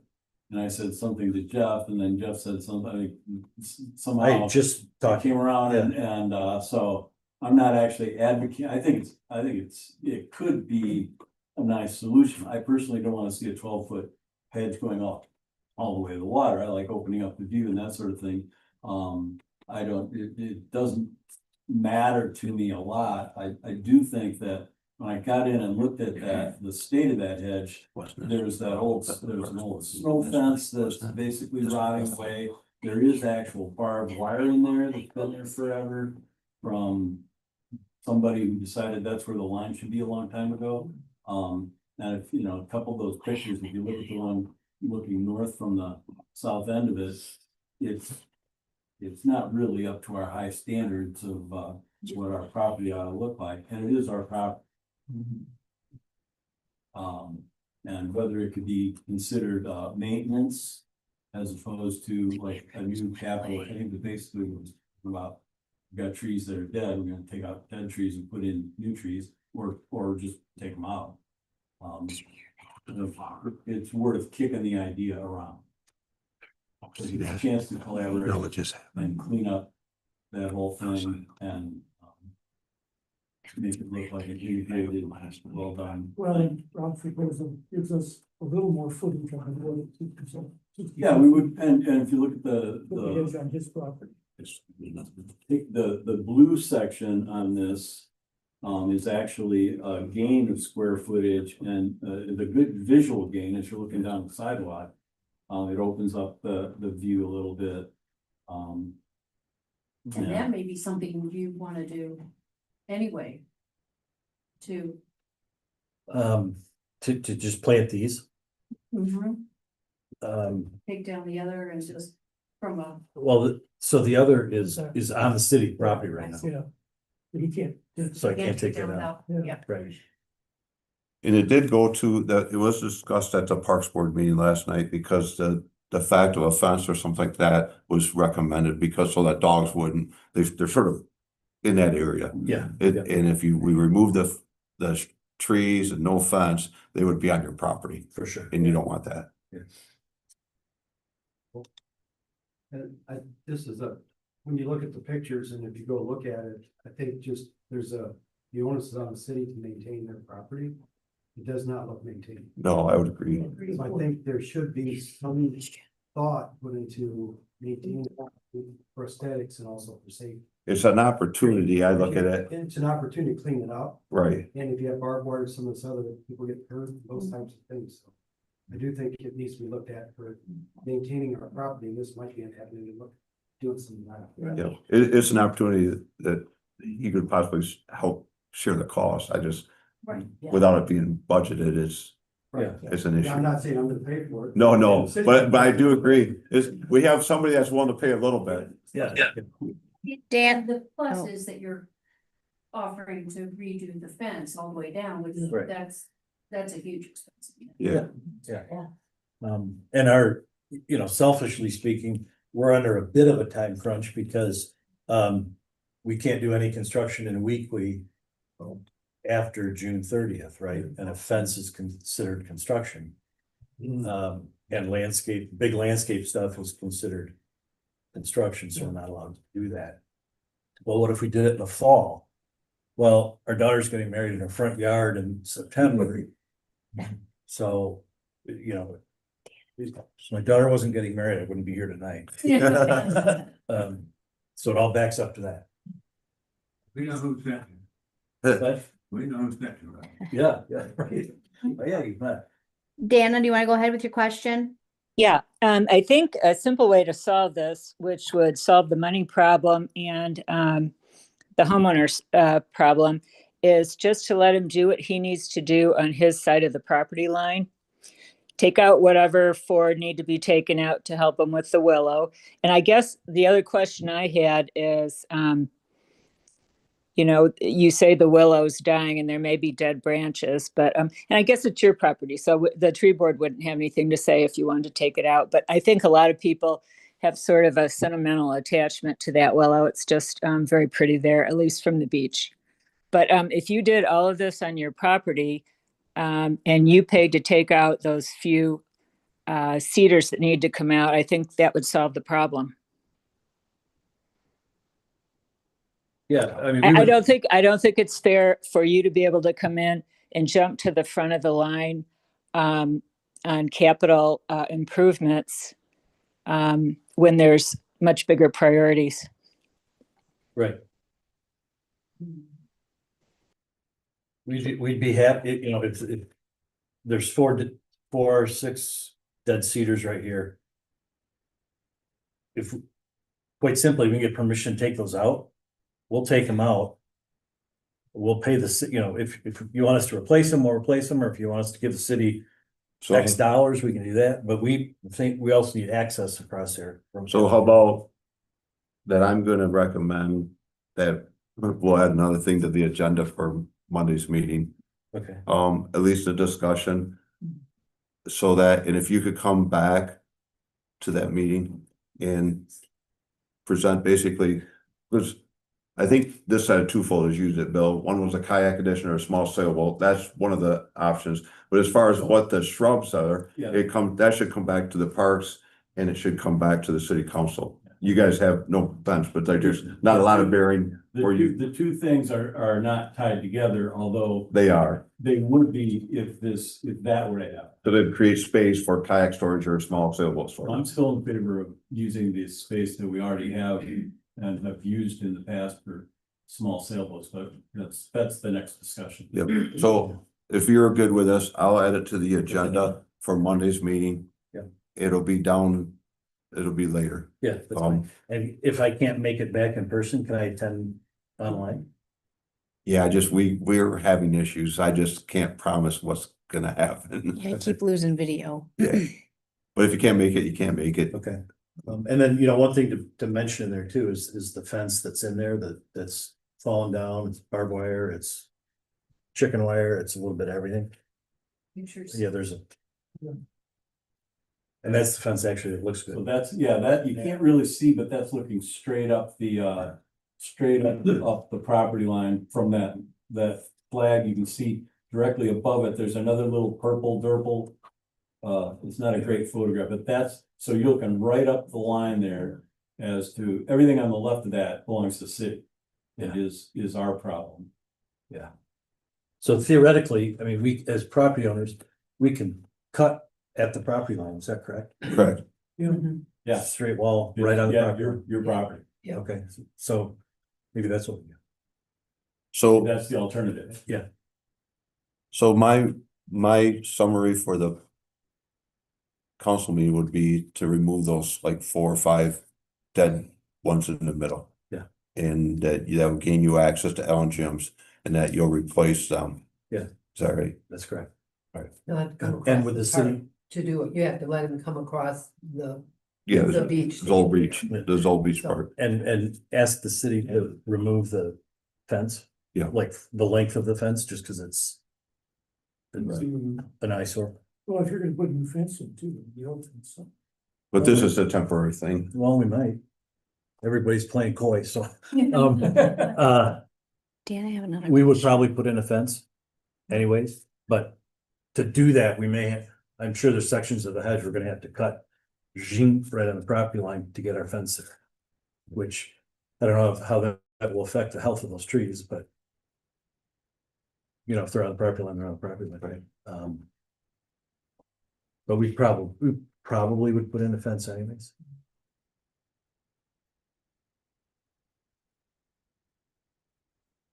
We all good?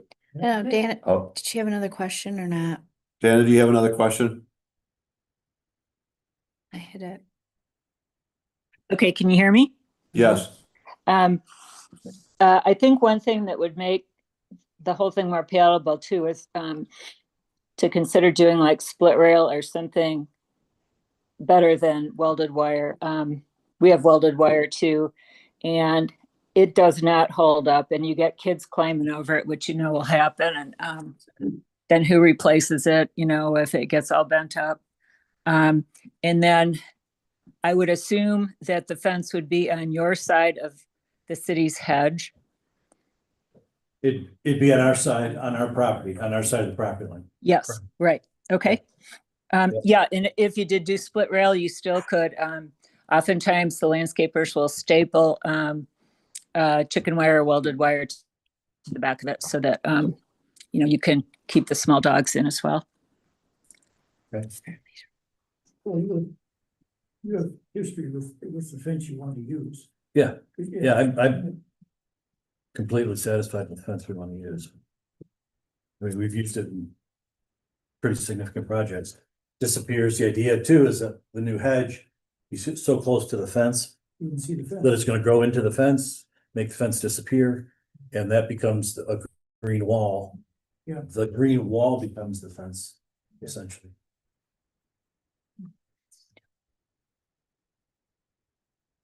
Okay. And I can send you, Kyle, I can send you a picture of that section in that series. Please do. And now, yeah, now I'm gonna take this, I have to put stuff together for the pack, so I'm gonna take what you sent me. You sent me this, correct? Correct. So I'll take that and attach it to your presentation. Okay. Good. Everybody should go look.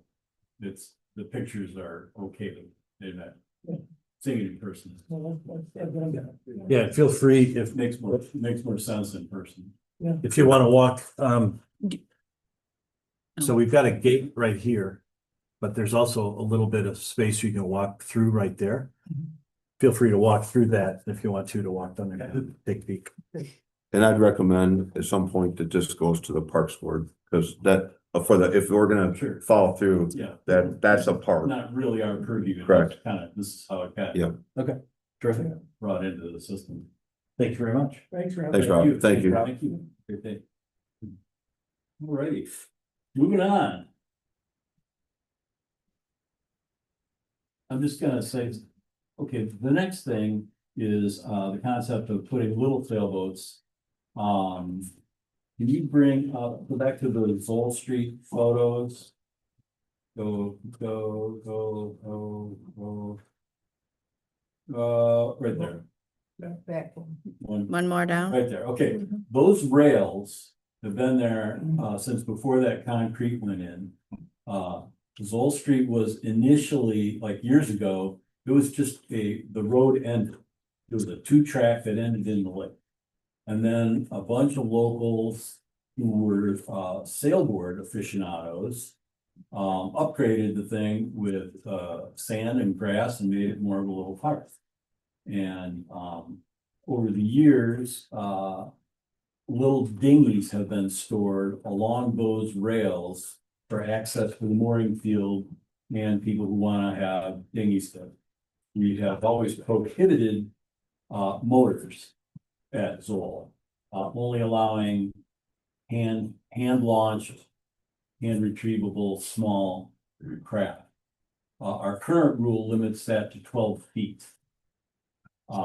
My suggestion, since as the years have gone by, the people who once kept their dinghies there have migrated to little motorboats like Zodiacs, which are kept at Ford and the Marina Park. This park gets very little use for little boat storage. And we do not accommodate as a city little sailboats at all. We've got over 100 kayaks. We've got hundreds of slips and moorings and all that sort of thing. We don't have a darn thing for a kid, like I was at one point in time. It's dear to my heart.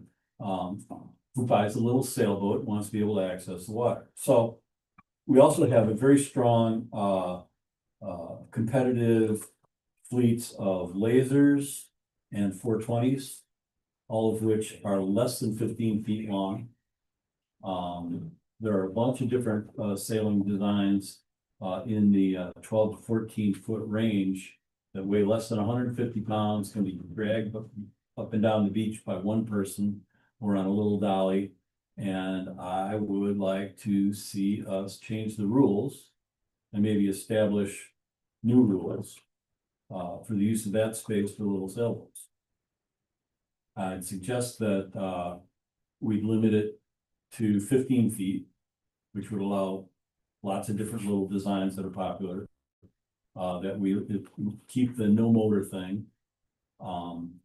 That we establish some rules for keeping it tidy, keeping it neat, having a waiting list if it turns out to be popular, and charging a fee and all that sort of thing. And I'd like to start with whether there's support for that concept among the commissioners, and then we would move on from there if there's support. It's a good idea. That's wonderful. Consider it. I consider it. I don't know how long is the normal kayak? Actually, I think along Irish's, they're spaced at 17 feet. The racks are spaced for both that are 17 feet. So this would not, that would be shorter than what a kayak typically is.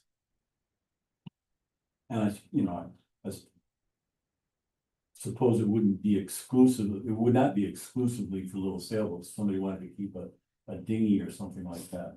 That would be allowed, I suppose, too. You got paddleboard, kayak, dinghy. Well, you'd want to keep paddleboard on the ground like that. That is true. Rowboat? Yeah, I'd just soon not have aluminum rowboats, but I don't know how you break the rules for that. I know that this is been a question that has come up. I would be supportive to discuss it, but I see several challenges that would need to be talked through. First of all, how many boats will we store there? How do we decide who the first people are, or how do we notify that this is available? What's the fee for it? The list, the wait list, all of that. And isn't it that area used somewhat for boats that are on the mooring there, that people put dinghies Nobody uses them. at all All now? it's borderline. Yeah, I think there might have been maybe 4. That's what it was for originally. Right, yeah, Yeah. because a couple And of there years was- ago, there was a rowboat there. that- I kept And a he couple still of- uses that spot. There's Yeah. probably, I think I can think of a half dozen that occupy that. That are there on it. Yes, they use that, and they use the very south end of that railing right there that Bill's speaking of, yeah. Mhm. But he's right, it's become primarily, they're all powered dinghies now, they all have to go to Fort Park or the Marina Park, so. Yeah, I think Little Traverse Sailors has like 50 laser type boats registered in their race.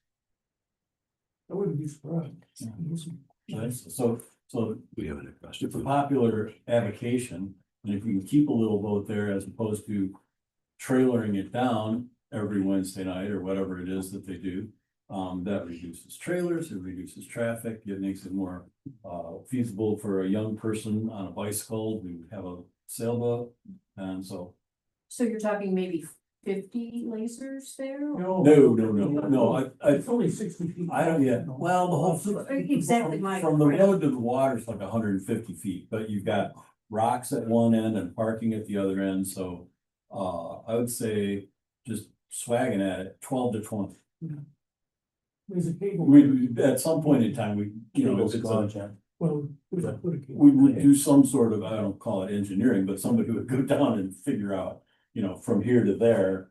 And, yeah, I couldn't find that cable the other day, but I didn't dig for it, but I think it's still there. To allow people to. Pretty sure that Lucas took that out a few years back. Okay, Well, That's it why would be a we find it. cable, you could lock them both up. yeah, that would be virtually no cost. Yeah, but I mean, you're not talking a lot of boats. No, So and again, how do you decide who gets a spot? It's publicized. we kick it around until we decide. Okay, Lisa has a question. Yes, I agree with Sharon. That was one of the first things I was thinking about. And I was really thinking the small sailboats that would be on a dolly, because we don't really want to see, I don't think, any of a permanent trailer. We're looking for a dolly that can be taken down then to the water.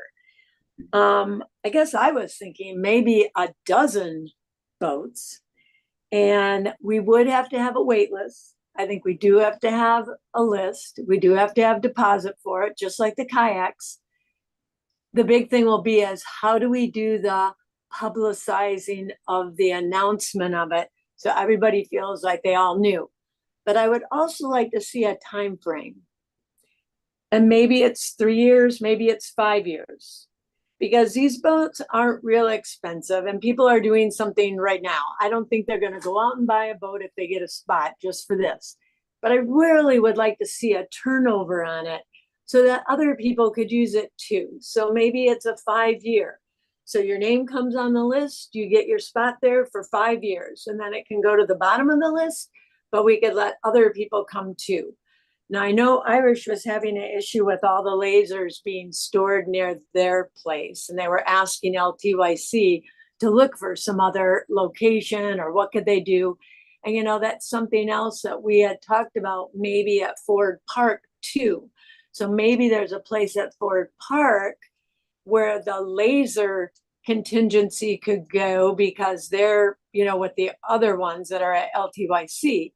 But again, maybe it's just trying out a dozen and we figure out how we're going to announce it, how we're going to start the list, what it's going to be. I think we need to kick that around more. I think we want to see it. I'm all for it because I have a sunfish. But I think we need to figure it out a little bit more of how we're going to do it. I don't, the small committee is looking at Ford Park commission. That makes Yes, it does. some suggestions. Yeah, I think it's a good idea to try to, Yeah. the concept, it sounds like a good, do some Right. further So, investigation. in the interest of time, we'll say that, Mike, When you and I went down there and looked at that, we talked about see if the hedge disappeared. To give more space, but if the hedge doesn't leave, then we're right back to square one again. well, you can still put a boat there, it just will stick out a little further than it would if you had more space.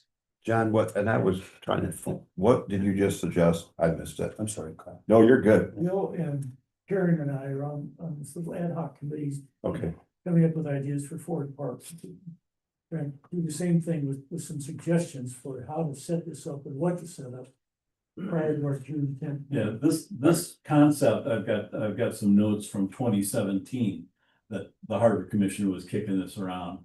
Little, this is where it says 50 boats per, according to their website. Lasers, Force 5s, 420s.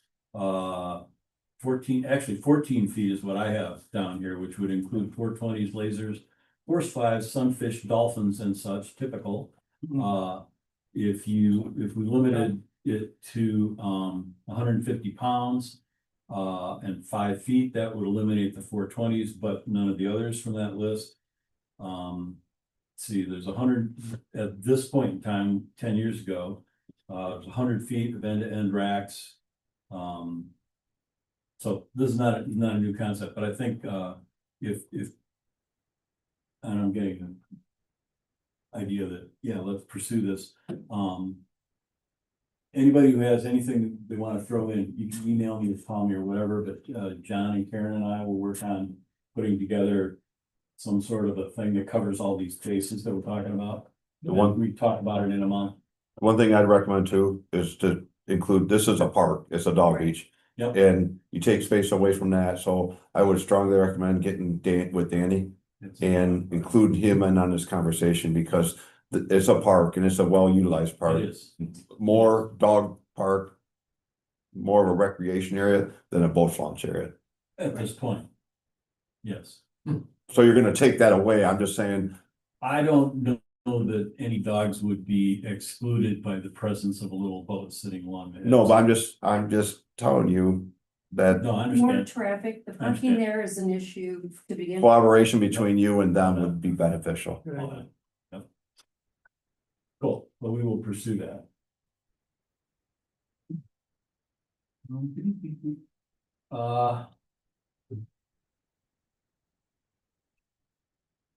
Based on comments from Chris, I hit a few issues in the, marine licenses and permits that I think need to be addressed. When the agenda went out, it said rules and regulations, it did not specify marine commercial licenses. So if anybody wants to do the rules and regulations, the other rules and regulations, if anything to say, feel free. But my intent with that was specifically to look at, under the ferry service, these rules were written before the ferry service started. And so a lot of them were kind of CYA rules because we didn't know what we were getting into. I don't know the level of trust that there is now. And so some of these rules, I think just no longer need to be there. So it's not a, I would say that 211 could go away altogether. 212 should probably not be modified a little bit that says that the hours of operation are determined by the city. I mean, that should be collaborative as opposed to determined by the city personally. 216 says that the ferry proposal must include provisions for restrooms at the docking locations. And then there's some times. And we do have a restroom at Fort Park. Something else that I didn't highlight. It said something about only operating from private property, which is no longer so that should be. We have another one. Oh my God. Oh, right, yeah, I 211. this, and this is what, so I put this. They bought a dock and gave it to us, so I think that was I more didn't even than know fair. this existed. I've only seen Great. this. To this company. So anyway, there's that, and then the other thing that was specifically that first brought up was under 2.2.1. About special event permits. I believe that your message said you were apologizing for having carried out an event that launched from Wallström's and went out around and then went back to Wallström's and then you went away, but you didn't ask our permission, which I think we'll let that one, I'd let that slide, all right, but yeah, the rules should make more sense with what actually goes on. A couple that I would look at, we say that there are only 4 special event permits during the season. Total, regardless of who wants to do it, and 4 outside the normal season. I'd suggest those might be a little bit more limiting than they need to be. I don't think these guys taking people out on the water is as much of a problem as it could be. And in the interest of time, I'm gonna suggest that we not actually do anything about this today. I would also suggest in 2.3, we look at some cruise ship permits, because there are now cruise ships flying the Great Lakes waters that more so than maybe what was going on a decade ago. And, you know, if a Viking Atlantis decides they want to come in here and drop anchor and start hauling people to the 2-hour dock, 300 people a day, I'm not sure we want that. In fact, it's Yes, with half the time. So anyway, Bill, I'm sorry to interrupt. Before you get too far, can I have Lisa ask a question to make sure it's not something you already went You through? bet. Okay, thank you. Bill, I just have one question. I know you're talking now instead of the rules and regulations, but there was one thing in the rules and regulations that I noticed that we already, I thought, had approved in September, October. We talked about changing the wait list deposit for moorings from $35 to $100. How do we get that in there? Because it still doesn't say it. We'll change that. Okay, just if someone can put a note on that, because that is under the rules and regs. also to make that happen, because it's already been approved. Easy for me to say that. If it's already been approved, then it's just a matter of updating the document. Yep. Yeah, we'll, do you know where it's at? I That's think an so. easy change. I think so. You will do it. That doesn't require any action. You have a, I'm sorry, Lisa, are you done? Yeah, you're done. Yes, please. You have a list of sections here that you think need to be changed or modified. These are the ones. Could you email us those lists so that we can do that and review them? And bring it back to the next Yeah, meeting. review Yeah. changes. Can I comment? Absolutely. So, you know, I run the ferry boat and then I have a second boat that's a little bigger that we're doing Blessings and Fleet with. And we have 3 inquiries outside of Blessing and Fleet this year. 2 of them are affiliated with Wallstrom, they're employees, or they are affiliated with Wallstrom, they want to be picked up at Wallstrom. I'm like, well, I don't even have the right license, and I came over here and asked, and they're like, we don't even know what paper to give you. So, you know, happy to keep you. When you say you don't have the right license, you mean from the city? Well, this 2.21 thing is a request the date, and we never, I was. Whoever was at the desk that day, I think it was back in March or something, I asked, and so I'm like, well, hold on, customer, I feel like, well, we're already doing our thing, and then I think there's one wedding party here, that either 2 of them are in August, and I think 1 is in September, but. You know, we've gotten some requests in the past and we steer them to the Potsdam for various reasons, the parking is easier and stuff, but when they're already here and they're members of your community, and they're like, well.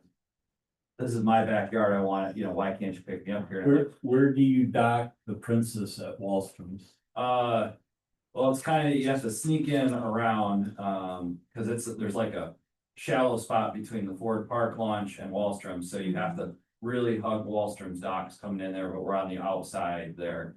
One time I docked at the ferry dock with a boat for the Blessing of the Fleet for the history cruise, but it's shallower now. I definitely would, the dock. The big boat at that dock is a conversation for another time, other than if you're planning on dredging, please plan. What do you draw?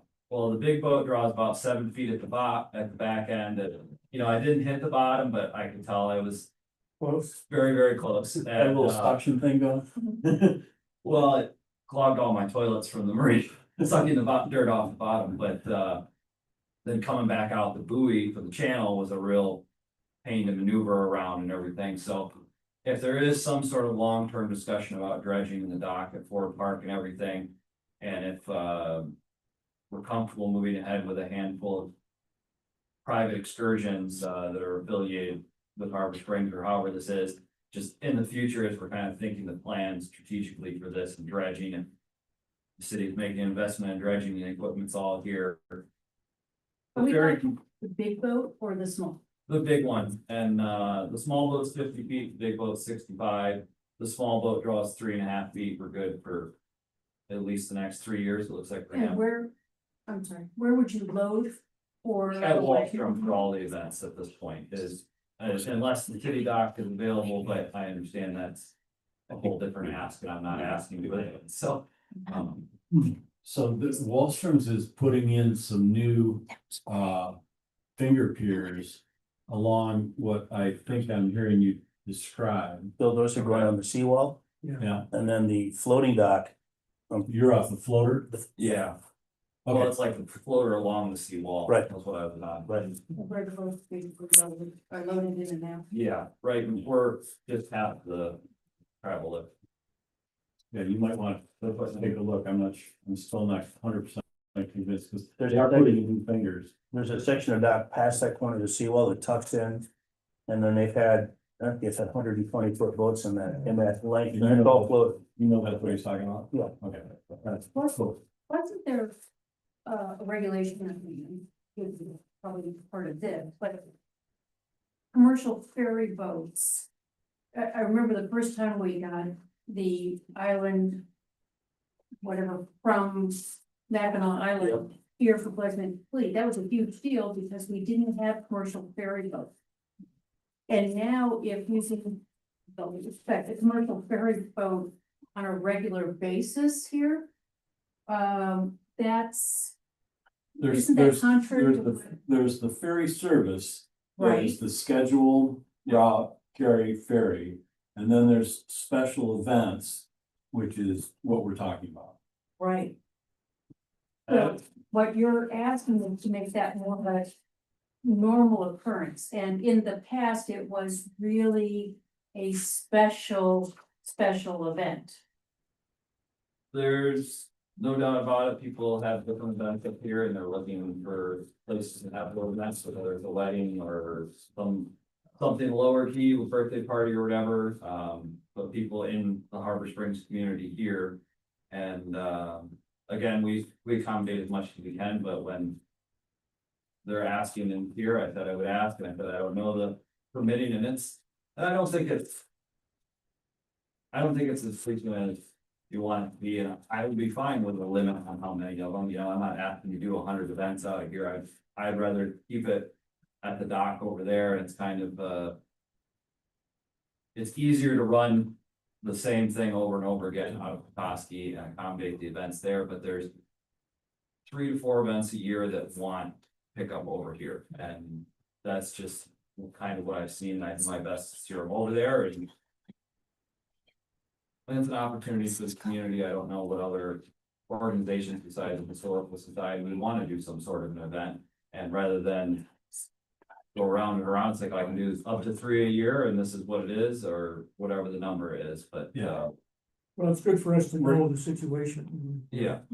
Right now, the ferry boat special event permit section 221 says 4 special events are available from June through July 2 to July 6th through August 15th. So that's the season except for the 4th of July week. No permits on the 3rd through the 5th of July. Licensed passengers only. First come basis. No company is allowed more than 3 during the stated season. So that would be 3 during the season, and then 4 additional special event permits are available outside the season. And so if you're not using city property, does that work? I don't That's- do, yeah, That's the current limit. No, but I think it was not just using city.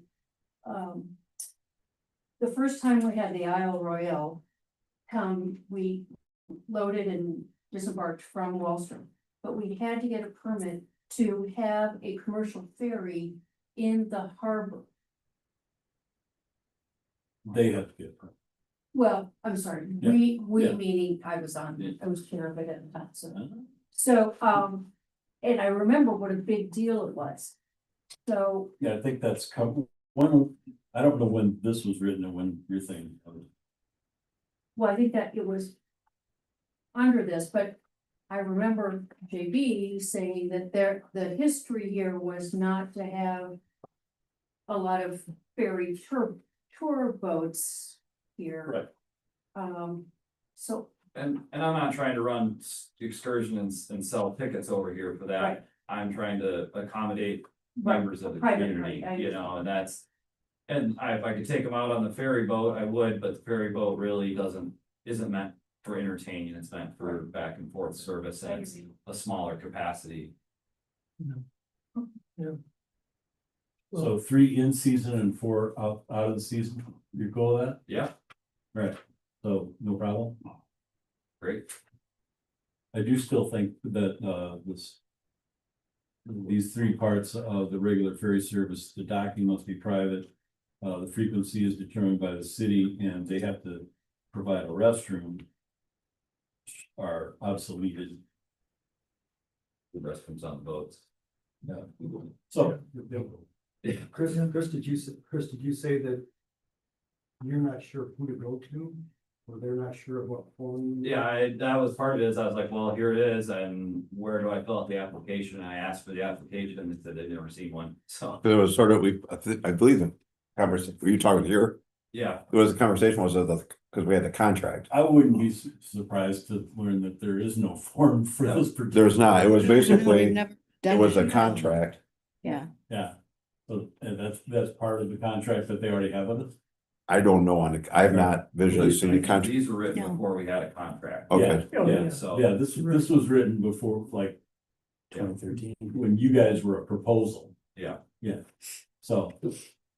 Let's take a look at that. It's not current, this isn't like a current real troublesome thing we can. Well, I've got groups in August, so I kind of need to know, you know, I can absolutely wait until the next meeting, but, But August would be one of the 3 Yeah. in season, so you're good to go with that. Yeah.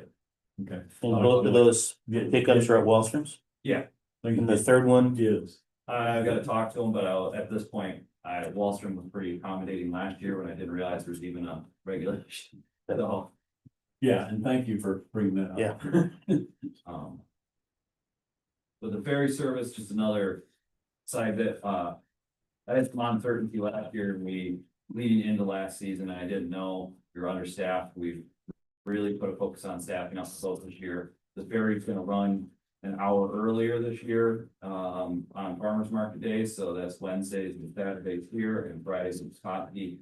That gives you 2 extra departures in the morning from Harbor Springs and from Petoskey to get back and forth. So, we've got trying to get it back on feet and run more this year, but, it's, Once you get people who figure out the pattern and start becoming regulars, then.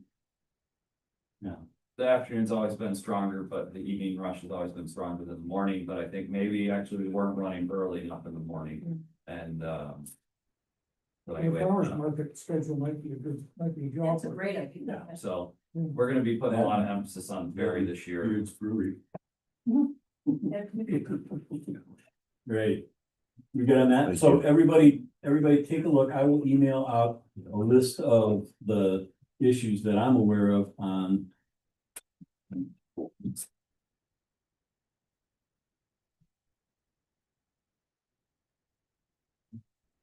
And I think we're at the last but not least. Yeah. Been hanging out all night. Yeah. Sorry. Well, now you kind of know how we roll here, so, right? Yeah. Right, okay. And you are, I'm Larissa, Lorex. I work for Full and Land. I actually technically work for the corporate entity, that, because Tim owns 4 hotels and a couple of restaurants. I technically work for that entity, but I'm here representing. okay. And you have filed for a sailing charter, Yes. and Chris has agreed that he has no problem with you using the end of his ferry dock as long as you're not interfering with the farmer's market trade. Can we do a favor? Just because you have a softer voice, could you come up here? Just because we. Yes. Sorry. McDonald, he's our captain, actually, so if you have boat related tour specific questions. Thank you. Sorry, we just want to make sure it gets recorded. Absolutely. Can I ask Charlie how much that boat draws? How much is the Hunter draw? It, 6 feet. Good luck. Chris, Yeah. that's our keel, so we don't have the same intake, well. issue. No, it's- Maybe. Yeah. We might wanna These are sound- Going on I'm this sorry. year. Yeah, yeah, that, it could be a thing. We might wanna have Zach Jones sound the end of that dock just to see if there's enough water there. As Chris said, the water is down, but it's back up again, but maybe not as much as you might need, so we should sound that As, for sure. as an aside, I did ask, Zach from Dock and Dredge. And he checked with, DNR. And he can do maintenance dredging to whatever level we were permitted for. Whenever, and I believe we have done dredging in front of that dock at some point in time. The last time we dredged the entire basin, essentially, we did the main dock, we did the courtesy dock, we did the area, but and that was probably at least 10 years ago, if Yeah, not I more. think, I don't know. I should have written this down. I think that the current dredging that they're doing off Ford is to, 700 and. They have a really specific area that's a permitted. Yeah, but I'm thinking the depth, what the depth above sea level is. I don't know, we'd have to ask Zach about that. But, no, we're about 2 feet above, chart datum right now. Chart datum is 577. I think we're at 579. And I think, the dredging was probably maybe 5 feet below where it was in January, which. Do the math, you might be okay. Okay. If the lake, with the snow and the melt and all the flooding and all that sort of thing, that's working, Is there another option then, as far as the, no? Does the Colonial have a dock? Yeah, so I was gonna talk about that a little bit. We tested it out last year. We had Irish put a mooring ball in for us and we had Call of the Wild hang out there for the whole season, just to kind of see what would happen.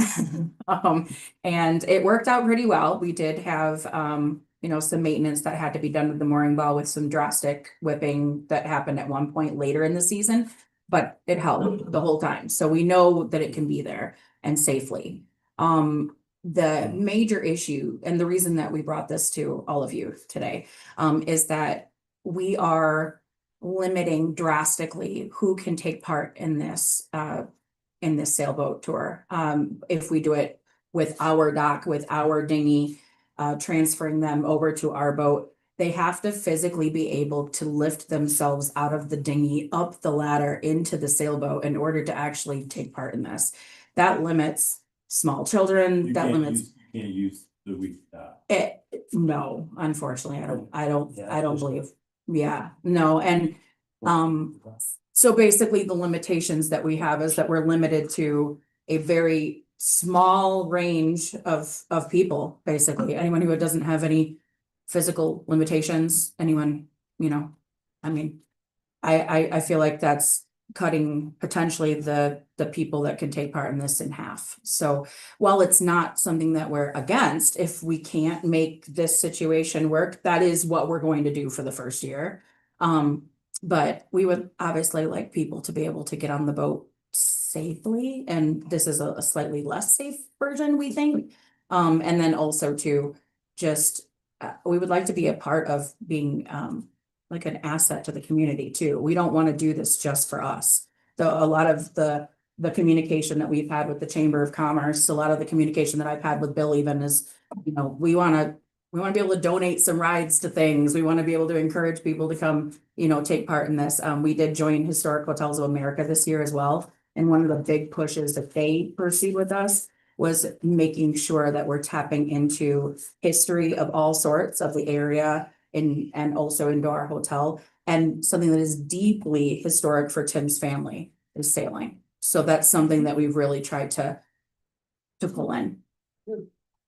I think that according to our rules, you would be allowed to use the end of the 2-hour dock.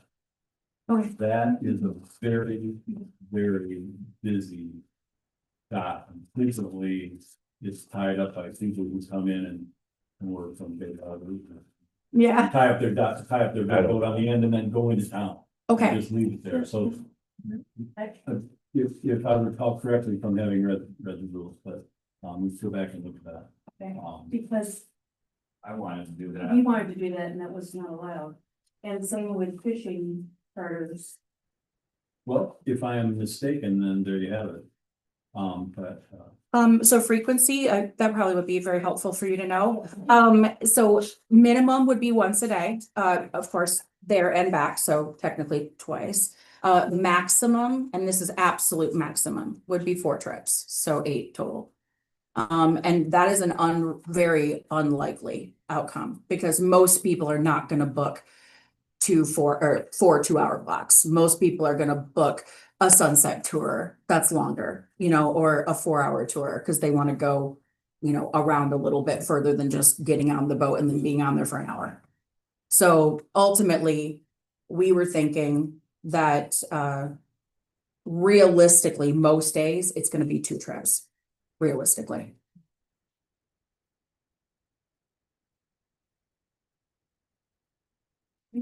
I think the service is a wonderful asset. My concern is the draw. I mean, I've taken kayaks right there and it's at my waist sometimes, and that certainly is not 6 feet. So, yeah. And we do know if that's you a can little get in, bit you of, can get in, and if you can't, you can't. I don't think that's something that. Yeah. It's kind of. But how will we know? I know how to figure out whether. They have electric gizmos, but there's very clear indication. Okay, so section 2.4.4.2.2 says licensee must operate out of Ford Park or use the designated 2-hour dock area for pickup and discharge 15 minutes max. And you can't, parking's a thing, and we talked about that, and yes, you're well aware of that. yes. And she's 44. She is, wow, almost spot on, 44 and a half, yeah. Yeah. So Yep, she's a large vessel. yes. Mhm. Yes, and luckily we do have it baked into our policies that if the captain chooses to cancel a tour, it's a full refund for them. We put that in our policies to make sure that if anything happens, including something like this, where Charlie does not feel that it is a good, safe trip, then we just won't do it and we'll refund them. So would this mean then That's a good that question. Barry could come to the visitor center? Section is that? This is specifically under charter boat sailing license. Okay. Well, this is Harvard rules. You can. Lisa has a question. Do you mind? Please, yeah. Okay. Okay, just so I get this, because I'm getting parts of it, not all of it. You're actually talking about using the end of the dock where we keep the dinghies where the ferry comes, Correct. correct? Correct. Okay. And I have a handheld depth finder. I can go out there and sound it for you. That's not a big deal. But again, we're going to come into the same issue that we just talked to the outfitter about. How much are we charging for them to have a profit-based entity on city property, using city property? The fee for a charter sailing license is, I think, $150, $160. $160, which they have paid. Okay. And I did discuss this with Bill. Of course, this is all up to all of you, but I did chat with Bill about this. I understand that if a contract situation is required, we're open to that as well.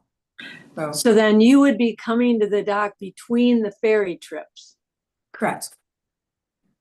So In now fact, we've got.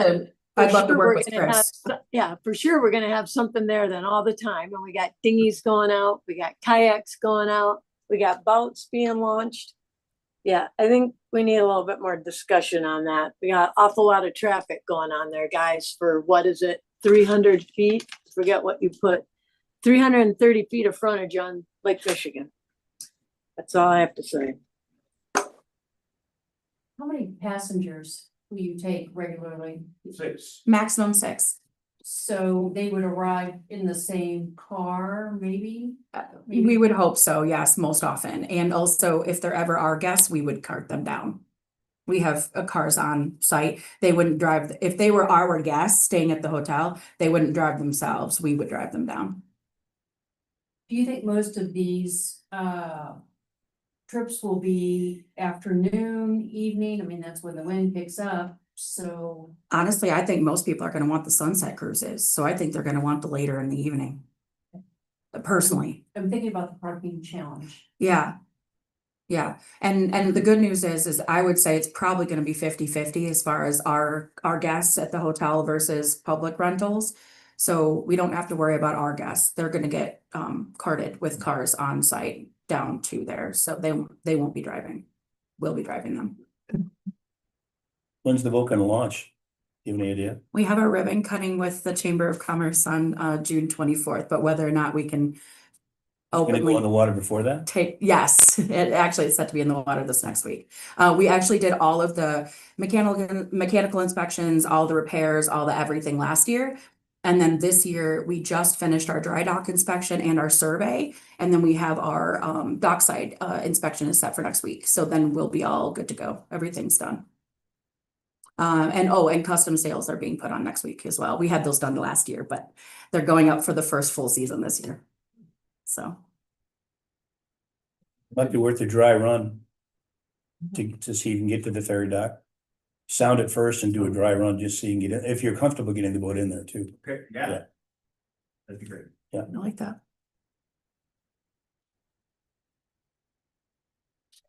Good luck. Okay, thanks. Yes, thank you. Yes. So with the dry run, we're not. No, they're entitled to The permit. Okay. the permit. And they paid for the permit, it's allowed in the licenses, this is more or less an informational thing, this isn't whether we decide whether they can have a charter license or not, they have one. We voted on the others. Yeah, well, does anybody have a problem? I have 6 people? concerns. Enough, will that? I think it's gonna be less people than you think, or less busy than you think. And, I mean, the ferry boat brought 3,500 people both ways last year, and I run a lot. It was a bigger boat than what they're gonna be doing, and I don't think we're all friendly and get out of each other's way, you know, but I mean, I can't speak to the parking and traffic situation, but 6 people is not a car, 2 cars, you know, and I think, you know, obviously everything's busy on the 4th of July. That doesn't matter whether they're here or not. But I mean, the rest of the time, I think it's an added service for people to get out there. Explain. Are you gonna operate in the fort? Yes, that's the plan, unless the city advises against it. But honestly, we're hoping to find somebody that wants a day rental that isn't gonna be going back and forth, that will just take it for the day, and that's what we're hoping for. For that day, anyway. Yeah, boy. Licenses. 5. And how many is this? Well, we do reserve one of our licenses for sailing. And we reserve one for fishing. And the others are whatever grabs. And it does, Irish doesn't count against that. Walsers doesn't count against that. Outfitter doesn't count against that, which leaves the 2 fishing charters Fishing and sailing. and 1 sailing. So we still have 2 licenses available. Oh, and no business will be held on the boat. It's all via online and app booking, or they can book it at our front desk at the hotel, Right. but they can't do any booking. No. Charlie won't even know how to do it on purpose. So, yeah, yeah. So that won't be happening there as well. And then also, we do have bathrooms on the boat, so we won't have to use public. So, all right, let us know if there's anything else we can help with, though. Thanks for sticking around. Yeah, absolutely. Thank you for hearing us out. I already mentioned that we're doing the ribbon thing at 5 o'clock on Friday. Oh, hey, do You we, guys need to vote. we need to Yeah. vote on that. We voted on all the other licenses. Yes, okay, Who's making a motion? John made a motion. Dave supports. Dean is on the record. All right. All in favor? Aye. Anybody opposed? Thank you. Thank you Boss. for riding herd on me. Thank you, good. Are we done? Yeah, we did, I haven't gavelled yet. Okay, so real quick for everybody, Tina's here. Tina is I haven't created there, we've had some discussion on the title. But she is our Parks and Recs Director, Coordinator, and Assistant to the City Manager. Rachel's gone, so I combined that position. So Tina has spoken to me about stepping up and doing it. And so that's why she's here. She'll be here. When Chris gets here, I would anticipate that he might designate her as a liaison between you guys and him. He will be here, I'll promise you that. He wants to be involved, our new city manager, but Tina, that's why Tina's here. And so she's taking the bull by the horn. She was at the Parks meeting last night. She'll do the tree board meeting on Friday. And, but she's gonna be a great asset to that position and also to helping Chris move forward. So that's why she's here. And just so you know, I do the wait lists and all the marina stuff now with Mike and everybody. So just in case you didn't know that. Shepherds me So- to the process every year, because I forget. So So that's why Tina's here. So, thank you. Thank you. sorry. Thank you all. Thank you. I think we covered it. There was more, but Did you want to update anything? I had no wait list on the agenda. Yeah. Yeah, I do want to go there. Yeah, you want to wait on that? I think, yeah, you guys are doing great with that, and that being said, we're adjourned. Thank you all. Thank you. All right. Got the budget, it did raise the prices. Stop sharing. You are? Thanks, Chris. We'll get about $7 again. I might have to assess on that. That's. You know, the first part of the. Stop. Have you introduced yourself? What's that? Have you introduced yourself? City council. To the commission? Oh, no.